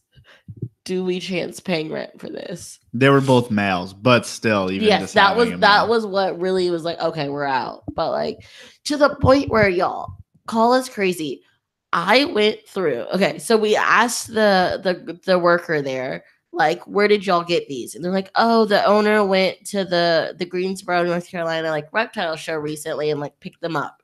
And I wanted these things so bad to the point that I messaged every vendor on the list. First of all, I Googled and found the list for the because Greensboro we know if show. Someone's breeding this, they must have better ones. I went through and looked up every vendor on the list for this show and messaged every single possible one that might have had this Apicala, however you say that. Apalachicola. Literally, I went like a crazy person. It was like, do you know who had this snake? Like, please tell us you know who had this snake. Like, I want to know who had it. And we came up with no luck. But like, I felt like such a crazy person, but it was to that point that I wanted this snake, but I didn't want to pay the pet store price. I felt like an extreme couponer, like going for the extra mile, trying to get the good deal on this item. And unfortunately, we couldn't find it. Yeah, I mean, they must have gotten it off of like, who knows? They got it off of like Outback table. Well, it could have been flip of a flip, or it could have been one of the vendors who aren't on Facebook, so we had no way, or any sort of internet. It's either that crazy colubrid guy at your local show who doesn't have Facebook or anything like that, or it's just a person who it's Outback or someone who resells. So. Somewhere in between that, we cannot get. But I'm still determined. I just don't want to pay pet store price. Yeah, and we've seen some nice ones out there, but they haven't compared to what we saw. Yeah, and I know Daniel Parker at Sunshine Serpents, like Brandon's been putting up. He has some. But I've seen the one that I want, and I need to find. There you go. Oh, that Brandon, one's much more like Brandon. The second one you just sent us is much because it's a stripe. But the head was like almost all black. Yeah, that was a little bit darker. It was just more saturated. There was such a difference between the head and the body. But that one's also probably a little bit older. The stripe is perfect. Yeah, you did show me they don't keep it as they get older. Yeah, but.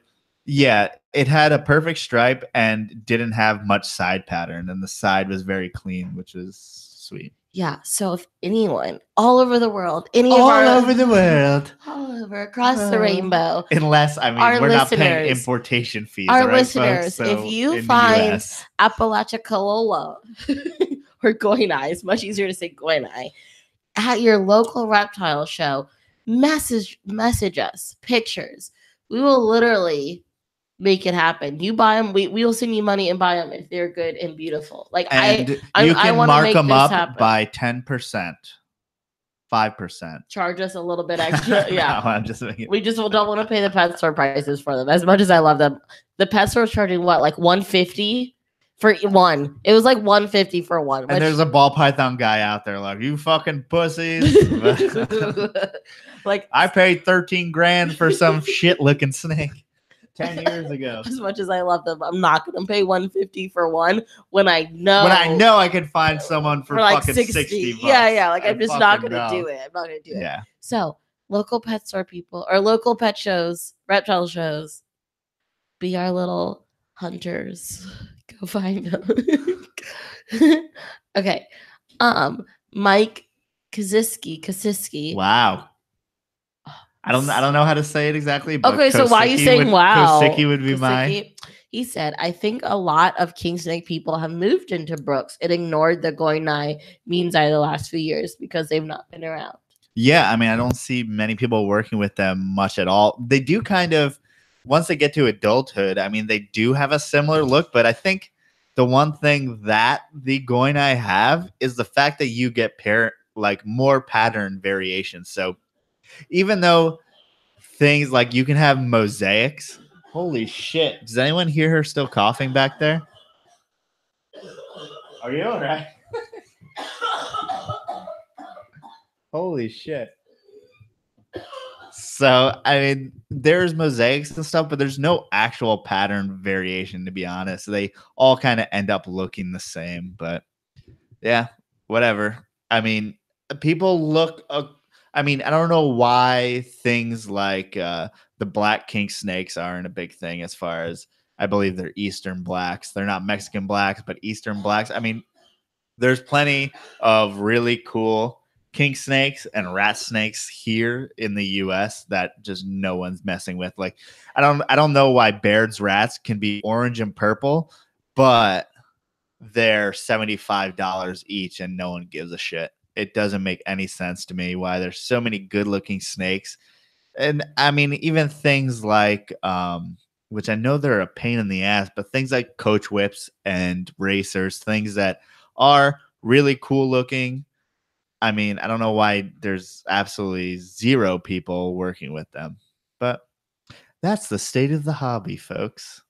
It doesn't always matter what they look like or how cool they are, because sometimes it takes a lot of work to get them to the point where, you know, you breed them and you keep them or you get them feeding, and then you put all that work in, and then I guess no one really cares to buy it. Because, you know, that's the thing about speckled kings when we were in Texas is people just say, hey, I can find one in my backyard. Well, I don't know. I think they're cool. I think they're really cool. I think speckled king snakes are some of the coolest native snakes, and no one really cares. Same with black rats. Why do you even... Yeah, no. Why? I'm against you on that. I have literal no. The only reason I didn't get pissed at you for buying... What? Yeah.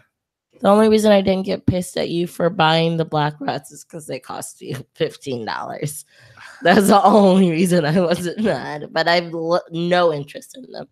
They do nothing for me. They're like not even all black. They're just partially black. And it just... What? Yeah. If you're going to go all black, I want another MBK. I just don't understand the interest in black rats. I want a calico. Yeah. Calicos, white-sided. I think there's just... Yeah. That's my next, like... Remember when I told y'all I pop in? I'm going to be popping in for some white-sideds or some calico soon here because I really like the white-sideds. Yeah. Dallas Rua already got the leg up on that interest, but we're gonna be doing it too, maybe. That's the thing. He picked up a few things that I've been really... I know, it's like he's like in your brain, like the diadems. Because I didn't speak that out to the world at all. He's like the Google thing that like you think about it and it shows up in your search results. Like, yeah, Dallas Rue was just like picking up all these things that you like. Yeah, all these things that you like. He's picking them up. I know, like I haven't told... He knew about the Slinsky eye in me, obviously, but he didn't know about the other stuff. I know, it's weird. Which is just funny, but it's cool. But yeah, I don't even know what we were talking about before that, Well, but I like the and white Ryan sided. asked about spilotes, which I think spilotes, obviously there's like the tiger rat snake and some old world rat snakes or Central American rat snakes or whatever the hell they are. Sorry, I just totally blew that geography, people. Don't worry. One person's out there fucking pounding on their whatever the hell they listen to this on. But spilotes, I'm guessing he meant by gray rat snake, which I don't have. Well, that's not true. What I want is white oak gray rats. That is, quite frankly, if you're keeping gray rat snakes, I'm sorry, but that's the one you should be keeping because I mean, there's really nothing else that I see that catches my eye besides those white oaks. And if you haven't seen what a white oak gray rat looks like, nice crack in my voice. Gray rats are typically obviously gray and pretty, and these are gray also, but it's a much lighter gray like background color and almost like a very light gray with gray saddles. And Wow. that sounds a light stupid. gray with gray sounds saddle. Like, stupid. that sounds very stupid. Sounds gray. It Cool. sounds exactly like what a gray rat snake should Just look like. gray. But basically, it's a lighter version of a gray rat snake. And No interest. it looks like some type of hypo. And if I'm going to go gray, I'm going to go anery. Anery look ones at how that cool are gray. this is. No, it's just gray. Wow. Again, I'm going to go my anery corns in that route. They're like, I still don't even love those that much. Yeah, you don't like anything gray. No. Who likes the color gray? You'll never meet a person on earth who you ask, oh, what's your favorite color? Gray? Nah. Yeah, but you look at those just pop out as far as again, you ask what kind of colors pop out, you'll never hear anyone say gray.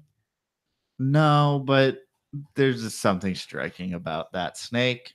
Doesn't do it for me. It's a real like colubrid guy's colubrid. I mean, that's just real colubrid. A guy's snake. It's a real guy's guy. No, like, but you know, it's a nuanced. It's a nuanced type of thing. But Ryan, you were talking about spilotes, like so you were talking about the tiger rats. If so, fuck no. You guys can keep that shit. You should probably fast forward in 10 years. I have like 5 spilotes or something like that. Yeah, Brandon said spilotes are the tiger rats and puffing snakes. Yeah, I have zero interest on things that smell even more than what I already have, plus hate me even more than things I already have. Like, it's called a fucking puffing snake because it fucking hates you.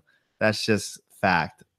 So, yeah, I'm good, man. They just get a little bit too big and hard to handle at that size. It's a mixture between the smell, the size, the housing of them, and yeah, I can keep that. That's just like Brandon mentioned scrub pythons. That's kind of the same thing. Just a lot more work than what I like is like the easiest stuff to keep, which isn't intentional, but why would I do anything else if what I have just makes my life easy and it's, and I think that they're awesome. So I'm really focused on getting, I want Everglades rats. I want yellow rats. I want to complete a lot of the native kings and rat snakes, even like the chain kings. Some of even the common stuff that I don't have, speckleds, things like that. The white-sided speckles are just wild. Some people produce some real good ones of those, but there's really not much out of the U.S. besides the diadem rat snakes that I'm interested in. Well, Brandon asked earlier, so like, what about the pythons? Are they just like pets for life? Yeah.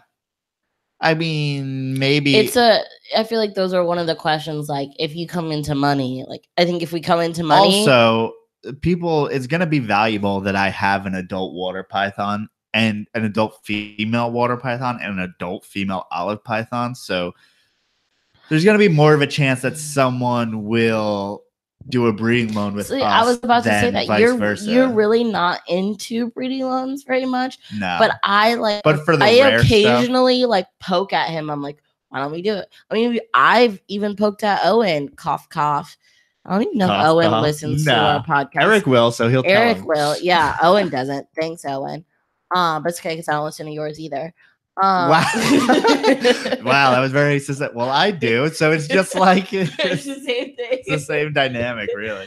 I've poked in Owen's ear and I poked in your ear, like with those olives. Like, let's make it happen. And then I mean, Eric has them. Who else has water? They both have both. Yeah, like they have pairs though. I don't care. They can have more. Who can't have too many waters? Like, we live in the same state now. Like, I don't know, maybe Owen not for long. But we live in the same state, so let's make it happen. I don't know why not. There's not a bazillion. Then you talk to Eric and it's not like our adults. Yeah, but you have the more credibility. Our animals aren't adults. Oh, really? They're big as shit. Plus, they have their own pairs. How old is our Olive? Oh God, my voice. 3. How old? I want to give her till 5. I mean, she's like 3.5. Never mind. How old's the water? 2.5 maybe. And when do you breed those? I would want to wait the same. You could probably breed them at 4. So there's still 2 years. I think people can even breed them at 3. There goes all that. 2 years. Yeah, you're talking out of your ass. Ask us in 2 years, Brandon, and maybe we'll have some breeding loans, and my voice will be back. Well, yeah, like Ryan said, a male can breed multiple females, but the thing with the olives, things like the olive, is for whatever reason, males need stimulation with other males, it seems. So most people actually buy 2.1. So they'll buy 2 males to every female because they can't seem to stimulate breed. Well, I mean, a bunch of people have done it, but it's easier to stimulate breeding if you have an extra male to kind of compete with the one male. So that's kind of the idea there, which is why we're not really in the best position to breed olive pythons. Or to do a breeding, like we don't have as much to offer, you're saying? No, just in many ways. It's just a large animal. It's not something that we could use all of our resources to like breed olive pythons. Eventually we'll like strike out. It's not like I breed a bunch of stuff that I know I can breed. We'll breed. And that sounds bad. Like I'm not testing myself, and that's not completely true. But once I get to a comfortable position to where I can play around with more of this stuff and I'm not worried about, I want to actually make this a business. So me experimenting with how to breed olive pythons maybe wouldn't be the best allotment of my energy. Do it when it's lanyap. Yes, exactly. Sure. Brandon said breeding loans with olives are very scary because you can end up. Wait, no. This needs your voice. You can't go away right now. Breeding loans with olives are very scary because you can end up with a dead male very easily. And I don't know why. So I need you can't go to the bathroom. Olive pythons eat each other. Is that good enough? Oh, okay. Yeah, but you would, I feel like breeding loans with Olive or Owen, but with Owen and Eric, those are people we would trust. No. And he's saying we have a female, and if they gave us a male, it may never come back because. Okay, but what if we give go pee? But what if we give it to them? Like we trust them enough, we would give our olive or our water. We would. Oh, okay. Wait, never mind. Joe says if you're doing breeding loans, you should. Which is true. I forgot that you shouldn't move the female. You should move the male. But then it's them trusting us with their male that we won't let it get eaten, which we won't. But that's obviously a lot.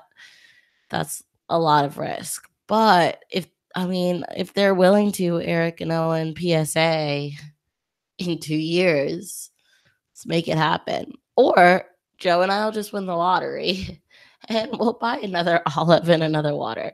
And Ryan brought up earlier that I won't let Joe sell the water. And that's the one thing that doesn't fit into any project, but I will never let him sell that water. I think that is one of the most gorgeous things I've ever seen. The olive, I'm a little bit less. The jungles, sorry, Riley. I'm okay without them. Riley actually said earlier, like, you should just get more jungles. And then he literally said, like, all will be right with the world. Something like that. Yeah, but the thing is also There's already guys who make the There's best the looking good jungle. carpet You can't guys. get Yeah. any better looking jungles than are already out there. So why would you even fuck with it? In my opinion. I mean, that's not to say, hey guys, like carpet pythons are dead. Don't ever breed. No, I No, think that so, means but jungles, in my opinion, I can't, like we were talking about before, and finding your making our niche that won't own- be our own. Like we No. could do it, it will not but be as good. it wouldn't as- be our own. Yeah, I don't know. And I mean, it would be cool to do olive pot, like, because once you breed a species like that, like people do pay attention to a degree, you know. Riley says more. It's just Jungles are insane. I do admit that. Like I've seen some gorgeous ones, and people continue to produce gorgeous ones, but I don't know. I don't feel in it. I'm a morph person, totally. I'm a morph person, and that's not in that for me. What? Why do you make that face? That's kidding. me. Like I love line breeding and making the beautifulest. That's again not a word. Damn, Melissa. You would line breed jungles as well. Yeah. So no. That's what I was hinting at. I'm like, I love the line breeding aspect. Like I do, but more than that, I like difference. And to me, I'm not a person who would be okay with just line breeding. Like as much as I love it, and I like the trying to be like, oh, I'm gonna make an even brighter yellow or even darker black, or choosing that one thing out of line breeding that you want to work on. I understand that, and I see that, and I feel that. But I feel that. I like the more. And something stuck with me that Stu Tennyson once told me, and Stu's been breeding gray band king snakes since the 70s. So he picked a species that has variation. You never exactly know what's coming out of that egg. And I was like, one time I was like, you had so many black milk snakes. Like, why would you get rid of black milk snake? He's like, because every baby comes out exactly the same. Once you breed them once, like, what's the difference? Every year is just the same. Why are you doing it? You're not getting any further. You're not doing anything different. I feel like that's kind of the way I would feel with the olive pythons and water pythons, but yes and no, because it would be a feat to breed them the first time. I just don't see why I would need to breed them year after year unless I have financial investment in it, unless I'm Nick Mutton, who has financial investment in it and he can sell them. For me, it wouldn't be that way. Like, I just don't see it like that. And that's kind of silly because with the corn snakes, I'm line breeding stuff that comes out similar every time. But that's just, I don't know why I'm drawn to something else. But I'm just looking to, if I'm going to be the rare snake guy, I would rather be the rare North American colubrid guy rather than the rare python guy. I mean, it's hard being the rare python guy and the corn snake guy. It doesn't make any sense. Look at the jungle staring at us right now. Yeah, the jungle's in hunting position. Ready to kill us right now if we open that. I also selfishly, it's like, I'm a wuss and I'm never going to be 100% comfortable with the jungles. And so I selfishly and you'd don't probably want be you... a lot better off with with two of our jungles than a lot of the king snakes. Yeah. I just don't want to go that way. So I like my corns where I'm like, I can confidently reach into many of their tubs. Jungles, I'm still not there yet, and I don't know if I'll ever be. So yeah, that's just totally a selfish thing. But Brandon of Morelia House said he's about to have 8 jungles when his next package comes in. Oh shit! So he's gonna be trade the scrubs for the jungles? scrub guy and the jungle guy. Brandon, you're gonna be both? He's also he's the snobby jungle guy because he has gelatins and stuff like that. He has the jungles that don't even look like jungles, but the true hardcore jungle people like cream over. It's just a hardcore dude. It's just Brandon. Wow.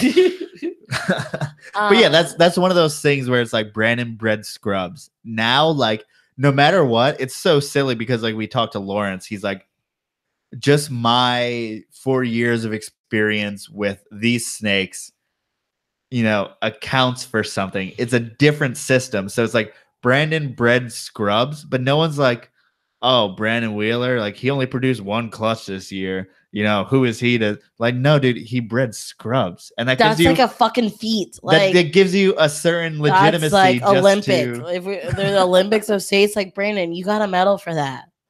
We don't get no medal. Wow, that sounded so good. Excuse me. We ain't get no medals. We don't get medals for our breeding corn snakes. We get like not even honorable mention. But like you get medals. That's Olympic. Well, yeah, it's just different things, right? I don't know. And maybe that would be cool if I just got a pair of Halmahera scrubs. Chances are they're gonna die. So it's like, no, I wouldn't do. I don't know. I have respect for people that go about it that way because it is such a cool thing to do, and we need that. And I want to do more of that, but my contribution to that is having Louisiana pines or having black rat snakes. Which I'm telling Simply Serpents to come steal from us every day. No, that would be the dumbest thing you would ever do. Is there okay? Like I asked earlier, is there a market for books? Is there a market for Louisiana pines? Now Louisiana pine snakes never hear about them ever. They can't be moved out of state, so they went from about $150 each to I saw them at Tinley for $500, which I mean is whatever because it's just me and Jay Jacoby who are also in Pennsylvania. Oh wow, that sucks. That and my stock is from him. So why are we gonna breed? Well. So why are we gonna breed them then if we can only sell them to other PA people and he's here? Well, because my female is just ridiculous looking. Is there enough PA people though? What are the clutch sizes of Louisiana pines? If you have a Louisiana pine that produces 8 or more eggs, then you do not have a pure Louisiana pine. So at least from really strict people. I mean, if you post a clutch up on Petophis enthusiast of a Louisiana pine and it has 7 eggs, people are like, that's not one. That shit may have something else in there. So we expecting really like 5 eggs? Louisiana pines, 4 to 6 is really the range. We can find 4 people. That's the thing. Like, that's something cool that James Lewis said that's not true, but that's from my understanding of what people believe. Other people believe. Yes. He said he had one with 11. Yeah, but yeah, I mean that makes perfect sense. I'm just saying what people say in the people hobby. Tend and I'm to sure, not. And I'm sure because, and I mean, I wouldn't tell many people that he collected those animals himself. I would kind of keep that on the down low more so than in the chat. But because it's an endangered animal. Oh, you're not supposed to go collect that? Yes, of course not. Oh, shh, James Lewis, be quiet. But Brandon said you can still ship them with an interstate commerce permit, right? Yeah, just like the indigos, you can ship them with a permit. I'm not sure how to do it. You got to go through Fish and Wildlife. I don't think it's a red tape thing. It's a lot of work. Part of me is like we should try it, but if they only make 4 or 5 eggs, then it's not worth it because I'm sure we would find 4 people in PA that would want it. So not worth it. So James said that he collected them before. Okay, like decades ago. Yeah, you have to be like you got an old friend. Shoot, I don't know what we're talking about. But yeah, the pines. What do you think it was? I mean, totally off subject, but like, why do you think they didn't go last year?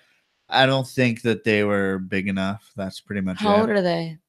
I think they were coming up on 3 years last year, but I mean, they're not exactly your run-of-the-mill colubrid. I think they may have just needed another year, and I don't feed them heavy. That's one thing. I don't really make them fat at all, so I think maybe they just need another year. And plus, maybe I need to cohab them. I just kind of introduce them for days at a time. Maybe I need to keep them in there for a certain amount of time. I don't like doing that, but God, especially as devil. They're such devils. That scares the fuck out of me to cohab them. But apparently, just things that are not as straightforward to breed sometimes, as we've seen through the people we've had on. sometimes it's just best to keep them together all year round just to make sure that the job gets True, done. we've had a lot more cohab people on lately. Now they have bigger enclosures. But yeah, it's not like they'll eat each other. I'm not worried about that, but I'm just worried about. I just don't like having two large snakes in a tub together. It's just small. They don't have appropriate ways to get away from each other. Right. And, we don't have the setup right for them. Mike said everyone says the process for black and LA pines is way more arduous than for indigos. That's weird. I think it's just because people are used to doing it for indigos, so I feel like there's a carved path, but maybe just for the blacks and Louisianas, I don't know. It should be the same process, but there may be something else going on there. I'm not sure. I'm not worried about it because I'm just worried about producing them. And that's another thing. It's like not even worried about it because it's like if they don't. No, yeah, it's whatever. But no skin off our tail. Skin off our back. Skin off our or back. Our tail. We don't have tails, do we? No, only skin off our back. But it would be nice if they serve a purpose other than fucking hissing at me all the time. Yeah. And he said, "What's a good body weight for female pines?" No idea. Just I wouldn't even dream of weighing them. I don't weigh any colubrids. I don't know if there's people who are out there breeding colubrids, but Brandon said, "Just label it a corn snake." Yeah, and then when someone takes it home, they'll call us up and be like, "What the fuck is my corn snake doing?" I can just tell them it's a bull snake, and I mean, and then they'll believe it. Yeah, you can't really tell. There's so many I can't tell. I would definitely believe it. Mm-hmm. When did they get protected under? When did that become a thing? Literally just a couple months ago. Really? Yeah. It should be like if you had them before, you could do it. I don't know. There should be some type of proof that we have captive bred animals, and you should be able to do interstate commerce with animals that are proven to be captive bred. That haven't been taken. If we didn't take it from the wild, if it doesn't affect the wild population, why does it matter what the fudge we do with it? Fudge. I was trying to not say the F word anymore. Yeah. I know it shouldn't matter. It doesn't affect the wild population, so I mean, obviously, someone potentially eventually release it, but I don't get why it matters. If you're selling them out of Pennsylvania and they exist in a very small sliver of Texas and a small sliver of Louisiana, but the thing is, I mean, no, it's just. Why would anyone smuggle it from Louisiana all to buy? Yeah, I mean, they should just keep track of animals somehow. But they're never going to. They're never going to want to put the effort in to actually do the work that should be done. Which I mean, I understand snakes aren't really a big deal for most people, so they just think that an outright ban on commerce will just be a remedy that's easy for everyone. But it sucks for us sometimes. But I'll always have them, I guess, and yeah, they don't produce a lot of babies, so I'll get to keep a bunch of babies. Yeah, Brandon was like, if they only produce 3, you're probably gonna want to keep them back. No, you're not having any pine babies.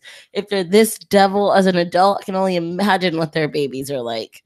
It's a weird snake to where kind of the older that they get, they stand their ground a lot more. So when they're babies, they're pretty much primarily runners. And then as they get older, they stand their ground, which is typically the opposite of what people of other animals out there. So yeah, now that mine are adults, they pretty much all hiss, rattle. They put on the whole display for you because they have that size that's intimidating. As babies, they don't do that as much. But either way, they're runners all the time. So James says it's just ours. He's like, mine aren't that way. And I feel like we've gotten that bad. I'm trying to do too many expressions tonight. We've gotten the short end of the stick with that. Like with our hog nose, so many other people are like, oh, mine are like that, mine are like that. And ours are like, I just feel like it keeps happening that we get those like devil ones, and everyone else is like, mine are not that way. Just like, yeah, I don't know why we have a really calm water python, and that's all I know. And I'm like, Yeah, all I know is the common. Like I could get the water python out right now, and I wouldn't be. I've cleaned the water python's tub, no problem. So I guess it's just And luck part of of the it draw. is I'm not handling pines ever. I mean, I used to a little bit, but you just they shit on you. They Yeah. musk you every single time, and I mean, I don't need to mess with them at all. I can just let them be. Dan asked if Garrett vents any shows in PA. I don't know. Ask Garrett, man. No, I don't know. Yeah, I don't know. Probably Pennsylvania. I think he does the Pittsburgh shows, which we've been kind of like thinking of going out, but it never really works out because What's to usually the Pittsburgh? Oaks is the same weekend. It will probably be like next year, maybe if they have a September show, we might vend in Pittsburgh. But just with the timing of us moving here, and surprisingly, like you can't just email those people like 2 weeks in advance and like, hey, can I get a table? Like they And then you go to the show and you realize that they have zero standards of anyone who's behind a fucking surprising table. with these shows, like even with the Oak show, which is just like nothing. They vet no one though. That pisses me off. I mean they sell out those tables real quick. So it's like it's weird how quickly you have to get in them despite them being such low level shows. So I think in the future we'll do I think Garrett does do Pittsburgh or something in PA. I feel like I heard about that. Yeah. And so definitely in the future we'll do some other PA ones. But right now it's crazy. It's like, oh, our first show. This is probably gonna be our only show for a long time. Not ever, but like probably till next year at around September of next year. We won't do another one until then. Well, that's why I'm hoping to get other things for us to sell. So hopefully we'll maintain just a few other corn snakes. And then also, I want to always have animals and other things. So, but we wouldn't ever do a show that's just other things. So even though we're trying to work out other things, it's still again probably we won't be in another show till September of next year. Yeah, and it's like now you know why people just buy wholesale lot. Like it was so tempting at Tinley. It's like I could have just bought a whole lot. They were selling $25 each, like at some random table for pretty much a whole bunch of morphs, like crazy corn snakes. Yeah, and it's like, okay, yeah, I could have talked them down to $15 each and sold them all like easily. Not sold them. Wait, you said they were selling them. You mean buy them? Yeah, and I could have bought them all and then resold them. And it's like, yeah, no wonder that's so tempting for someone to do. To be a flipper. Because we want to keep the stock, all year round, but at least where we're at, I mean, I don't want to. All of our babies come out in the summer. I don't want to be holding on to them that whole time. And by the time you come around to selling them, they're like, I don't know, they're large. But I guess it's sad. I'm ready to get ours out. Like it's November now. I'm ready to be done with our babies to get started for next year. Yeah, I mean, we have so many babies that are being held. There's a whole rack of babies being held back. So it's like, yeah, I need to focus on them. But I still want to have animals available, obviously, for people to buy. And it sucks that we're not going to have animals available. Like, how do people vend fucking February Tinley or whatever? I don't know how they have snakes available. You just have such a big collection that you have it available. Yeah, I mean, if you're a colubrid person, then either you offset your season, so you do a winter season and a summer season. Otherwise, I don't envision us ever have enough snakes in February to do a show. Like I don't think we ever will. Well, yeah, we will. Really? I don't know. I hope not. I don't want because to it's like that. And it's also the more years you do it, the more people know who you are, and the easier snakes sell. And it's like, so yeah, I feel like I don't know if we will ever. But I want to be able to go to shows, but there's just no reason to it. That goes back to what we were saying before. There's just not that necessity. But I think when we're going deeper into some of the things that we've been talking about doing, then there'll be a need for us to do it.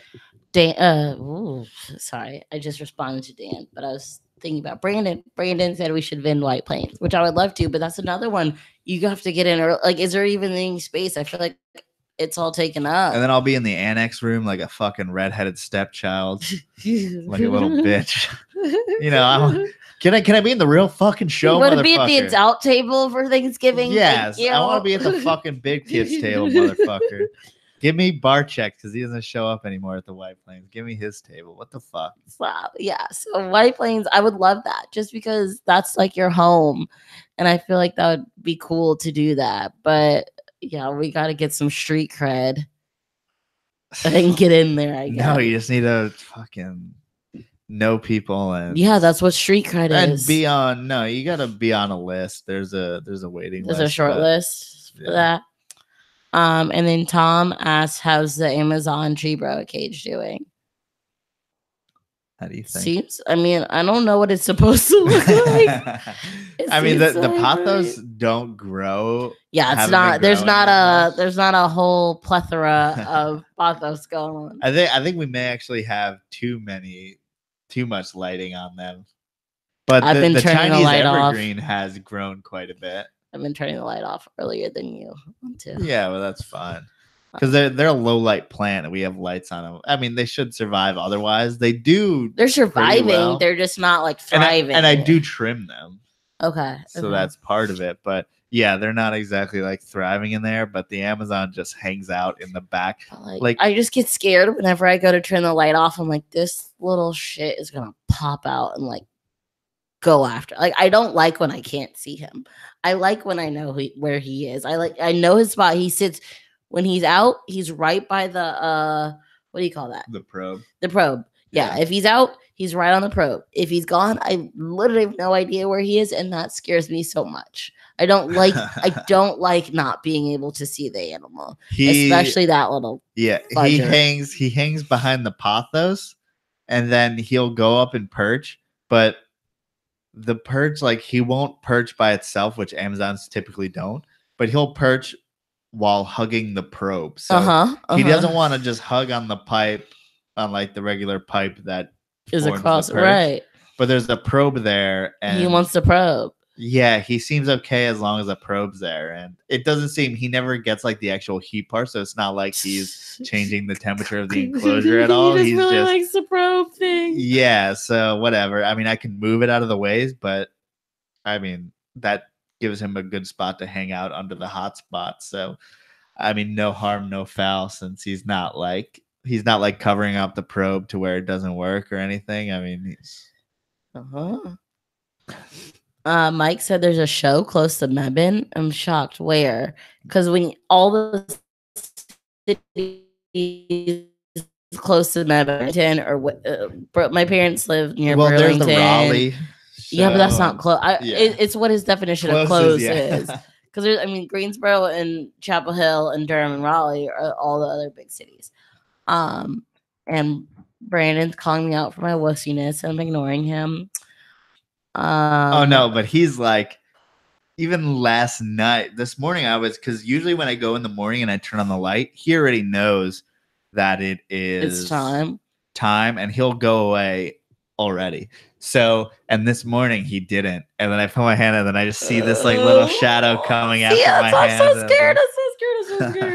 I was like, oh, okay, yeah. You should have known he was out. You should have been able to see him. No, I saw him draping just out of the corner of my eye, and then pulled my hand back out, and then put it back in once I figured out where he was and was able to avoid him. But Riley, yes, we are still talking about the ATB, and he was saying they like narrow perching and sprawling on stuff. I feel like ours doesn't really sprawl. Well, no, he just wants more points of contact. He wants that probe, like something about the probe.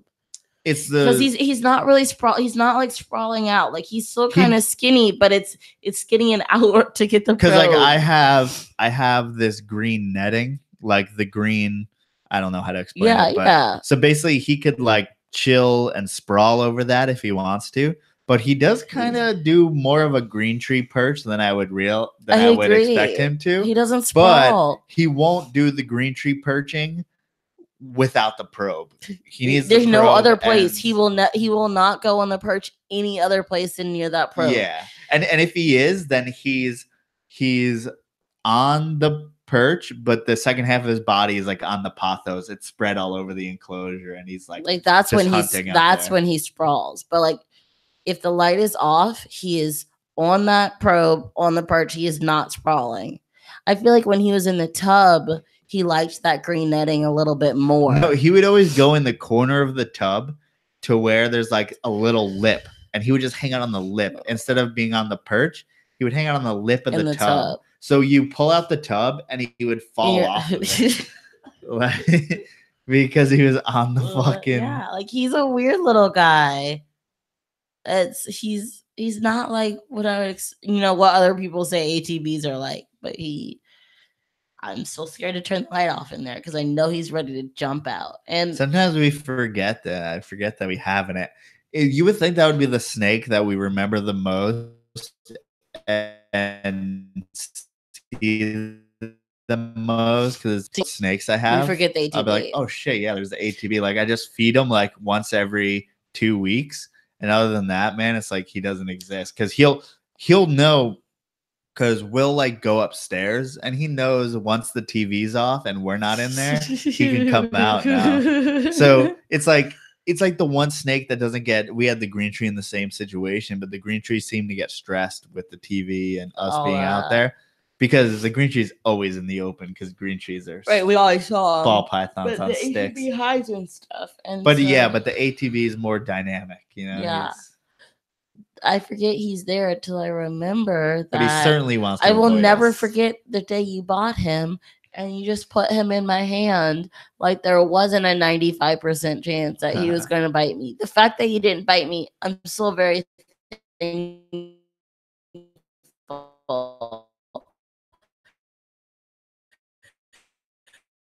What was you for it? But we are past our time. I have work tomorrow. We really did it. I'm proud of us. And I guess since technically, like, we are the guests this week. We are the guests? What are you talking? Just wait. Okay. Since we are technically, like, the guests this week, we can answer Simply Serpent's question of what is the weirdest thing you've ever eaten, Joseph? What's the weirdest thing I've ever eaten? Mm-hmm.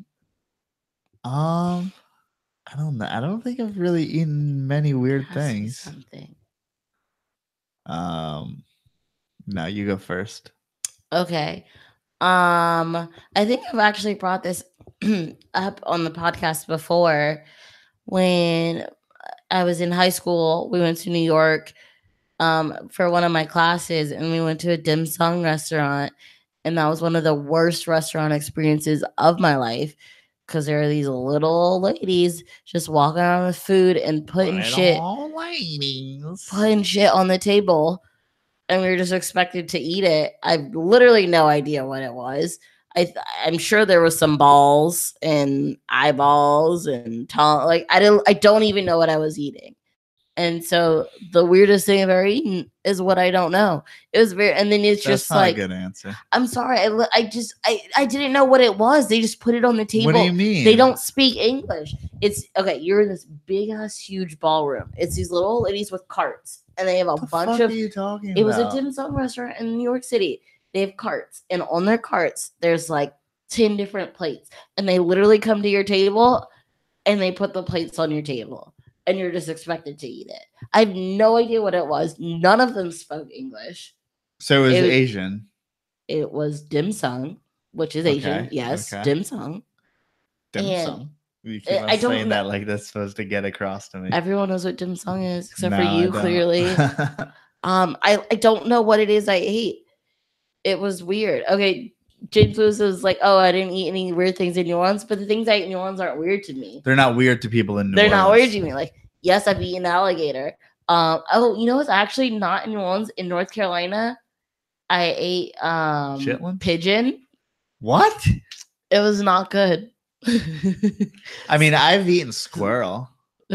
Pigeon's not a good bird. Neither is quail. I've eaten quail and pigeon, both in North Carolina. I've eaten emu. Okay, that's weird. What the fuck? When did you eat emu?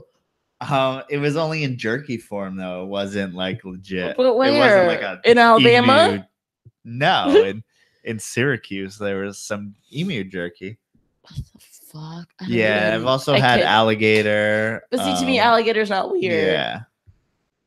Alligator's like semi, like it's on the cusp. It's like, not weird, but in New Orleans, that's not weird. And like, obviously, I've had frog legs and stuff like that. Like, that's not weird. Frog legs. That's not weird to me. I've done the actual like catch a frog, eat a frog, shoot a squirrel. I've never been frogging. I want to go frogging so bad. Well, that's pretty easy. Not where we live now. I want. No one's ever taken me frogging, and I want to go. Ryan said squirrel is where it's at. Dude, no one likes squirrel. It's not good, man. Not good. And I've eaten it multiple times, which is a sad. Ew, why, Joseph? Why? Because, well, one time I had it. I think both times I may have fried it, but it's just too tough. But again, why did you eat it more than once? I don't know. We used to shoot things and eat things. Wow, sounds so southern of you, New York boy. Yeah, I mean, it didn't. Just because you're from New York doesn't mean you don't have too much time on your hands. It doesn't mean that it's not like you don't do ridiculous shit. Yeah, yeah, it's weird. I live in a place called Fishkill. Okay, I mean the standards aren't that high. That high, not at all. No. Okay. Ryan said if I come to Kentucky, we can go frogging. I want to go so bad. You can do it anywhere, man. I've wanted to go for like years, and no one will ever take me. My only thing is like, what are your options there? Frogs, you can eat like 20 frogs, or you can get like one chicken breast, and it's pretty much. It's not the same. No, they taste the same. Okay, man. If you're trying to convince someone to eat frog legs, you tell them it tastes like chicken, but it's better. It's very mild, though. It is very. If you grill them, I've had fresh grilled frog legs. So good. So good. Oh, everyone's trying to shit. William Schneider is trying to shit my frogging. Well, I've never been, so I don't know. I've never had You've never at least caught a frog? No. I've never had these. I'm not an outdoors person, which makes no sense of why I want to go frogging, but I want to. I've never had the experience. Have you ever caught your own crawfish? No, I grew up in the city. See, even I've done that. Grew up in the city. We used to just look for things to eat. They have crawfish in New York? Yeah, they have crawfish everywhere. I've never had the experience of killing something I've caught, like true like hunter-gatherer. And I want that experience. But you don't want to do any of the uncomfortable things. I will do it. Oh, but I will just do it in the me way. Like if I go frogging, I'm going to have the gloves, from my fingers to my elbows. I'm gonna have my big boot. Like I'm gonna be. Yeah, that's not what you. We came out from the water and would look onto the land and catch them that way. We would just swim and catch them. Okay, either that I'm just like in a bathing suit. Ryan's like, he's ready. He's bringing spears and rifles. Spears? You need a spear for frogs? I thought you just grab them in your hand. Serious. I just grab them in your hand. I thought that's what frogging was. Yeah, that's what we always did. Oh, no. I'm not that crazy. Like Dallas Rue on Facebook talking about called cat noodling, which is a new word I've never even heard of. Really? Noodling. Where you just go grab catfish by the hand. That's just silly. Because there's also snapping turtles.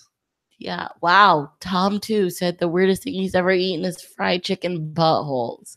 Well, Tom is the guy who sent me like some giant like bug that Asian people eat. Some like it looks like something between a horseshoe crab and like a giant isopod.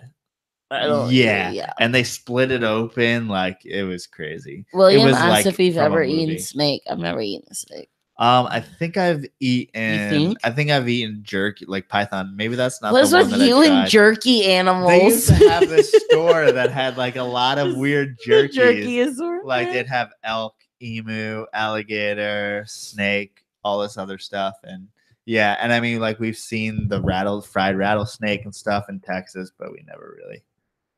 Oh, I can't type. But yes, Ryan, grilled frog legs are so good. It's like grilled chicken. Come on, we said that. Okay, it's 9:18. We actually made it. I'm proud of us. I don't know if we talked about all the things you wanted to talk about because I had no plan coming into this. We talked about all the things I want to talk about. Wow, yeah, I'm glad. Sorry, you have more coughs than me. But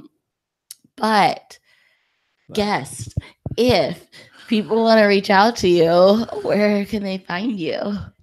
PortCityPythons.com. PortCityPythons on Instagram. We have animals available at PortCityPythons.com. Check us out next weekend. This weekend, not next weekend. This weekend, guys. Whoa! It's really coming. I might have no voice for it. Are you gonna cry? No, I just it's literally my voice at this point. And James, yeah, I know. I've been talking to him. I can't. She can't close the nail it deal. down. He can't, James. He can't close the deal with Treacher or Treacher, however you say. He can't. He's been talking. I wasn't gonna name any names, but sorry, yeah, he can't close the deal. James, it's like when people say yeah, they'll do it, but don't say yes, and then you kind of ask them, and then they're like yeah, but they give us a they yeah. don't commit to a they date. They don't give us a date. Yeah, and it's a whole rigmarole. It's a whole. Ryan says the Metcalf boys. This is a theme for Ryan, apparently. These Metcalf boys. I don't know who they are, but we'll have to look them up. I don't know what they work with. Sound like boa breeders. I don't know. We're all over the place. I'm making shit up. We're all over the place. We're trying to end this. Probably not boa breeders at all. Thank you guys for listening. Next week we will be on at the same time. Maybe. Yes, with the same. Actually, we will be having a guest, Avi. Not Avi. We will have a guest, and we will talk about retic breeders. We will talk about post our first show stuff a little bit, and then we'll have our guest. Yeah. If you're in the Pennsylvania, I can't say Pennsylvania area. If you're in the Philly Oaks, whatever is around Oaks. No one knows Oaks. Mebane. That's North Carolina. Shut up. If you're in the Oaks area, come check us out. Say hi. Your name's Wyland, or is it Wheeland? Wyland? I don't know. Like Crabtree. I would say Wayland, actually. I'd say Wyland. I would say Wayland Crabtree. And come check us out. William Schneider, would you recommend? Just say hi. Let us know. That's it, right? Facebook, Instagram, YouTube. You're not typing right now, Joseph. This podcast will be available on downloads. Obviously, if you're listening to this later, you're hearing it on downloads. All of our podcasts are available on anywhere you download, like iTunes, SoundCloud. If you made it this far, you probably know where to find us. But thank you guys so much for sticking around with just us and your voice right now, and my voice right now. Thank you, and all the cracking and Brandon. If you ask us to get Nick Mutton on, I'm gonna ban you. No, you're admin, no, Brandon. Keep saying it because Joe won't. Actually, no. How about you reach out and keep messaging him? It's true. Okay. Yeah, I just gotta annoy people to the point where I don't. He doesn't know it. We've messaged Nick, but I think you need to do it one more time. We need to be redundant. Ban forces. Goodbye, everyone. Yeah, you guys also annoy them on your end so that we can get proper, we can hit them on all angles. Okay. Are we good now? For real? The worst outro ever. Later, guys. Thanks for listening. Ridiculous show ever. Eric and Owen, Nick Mutton, everyone. What? Bye. What do you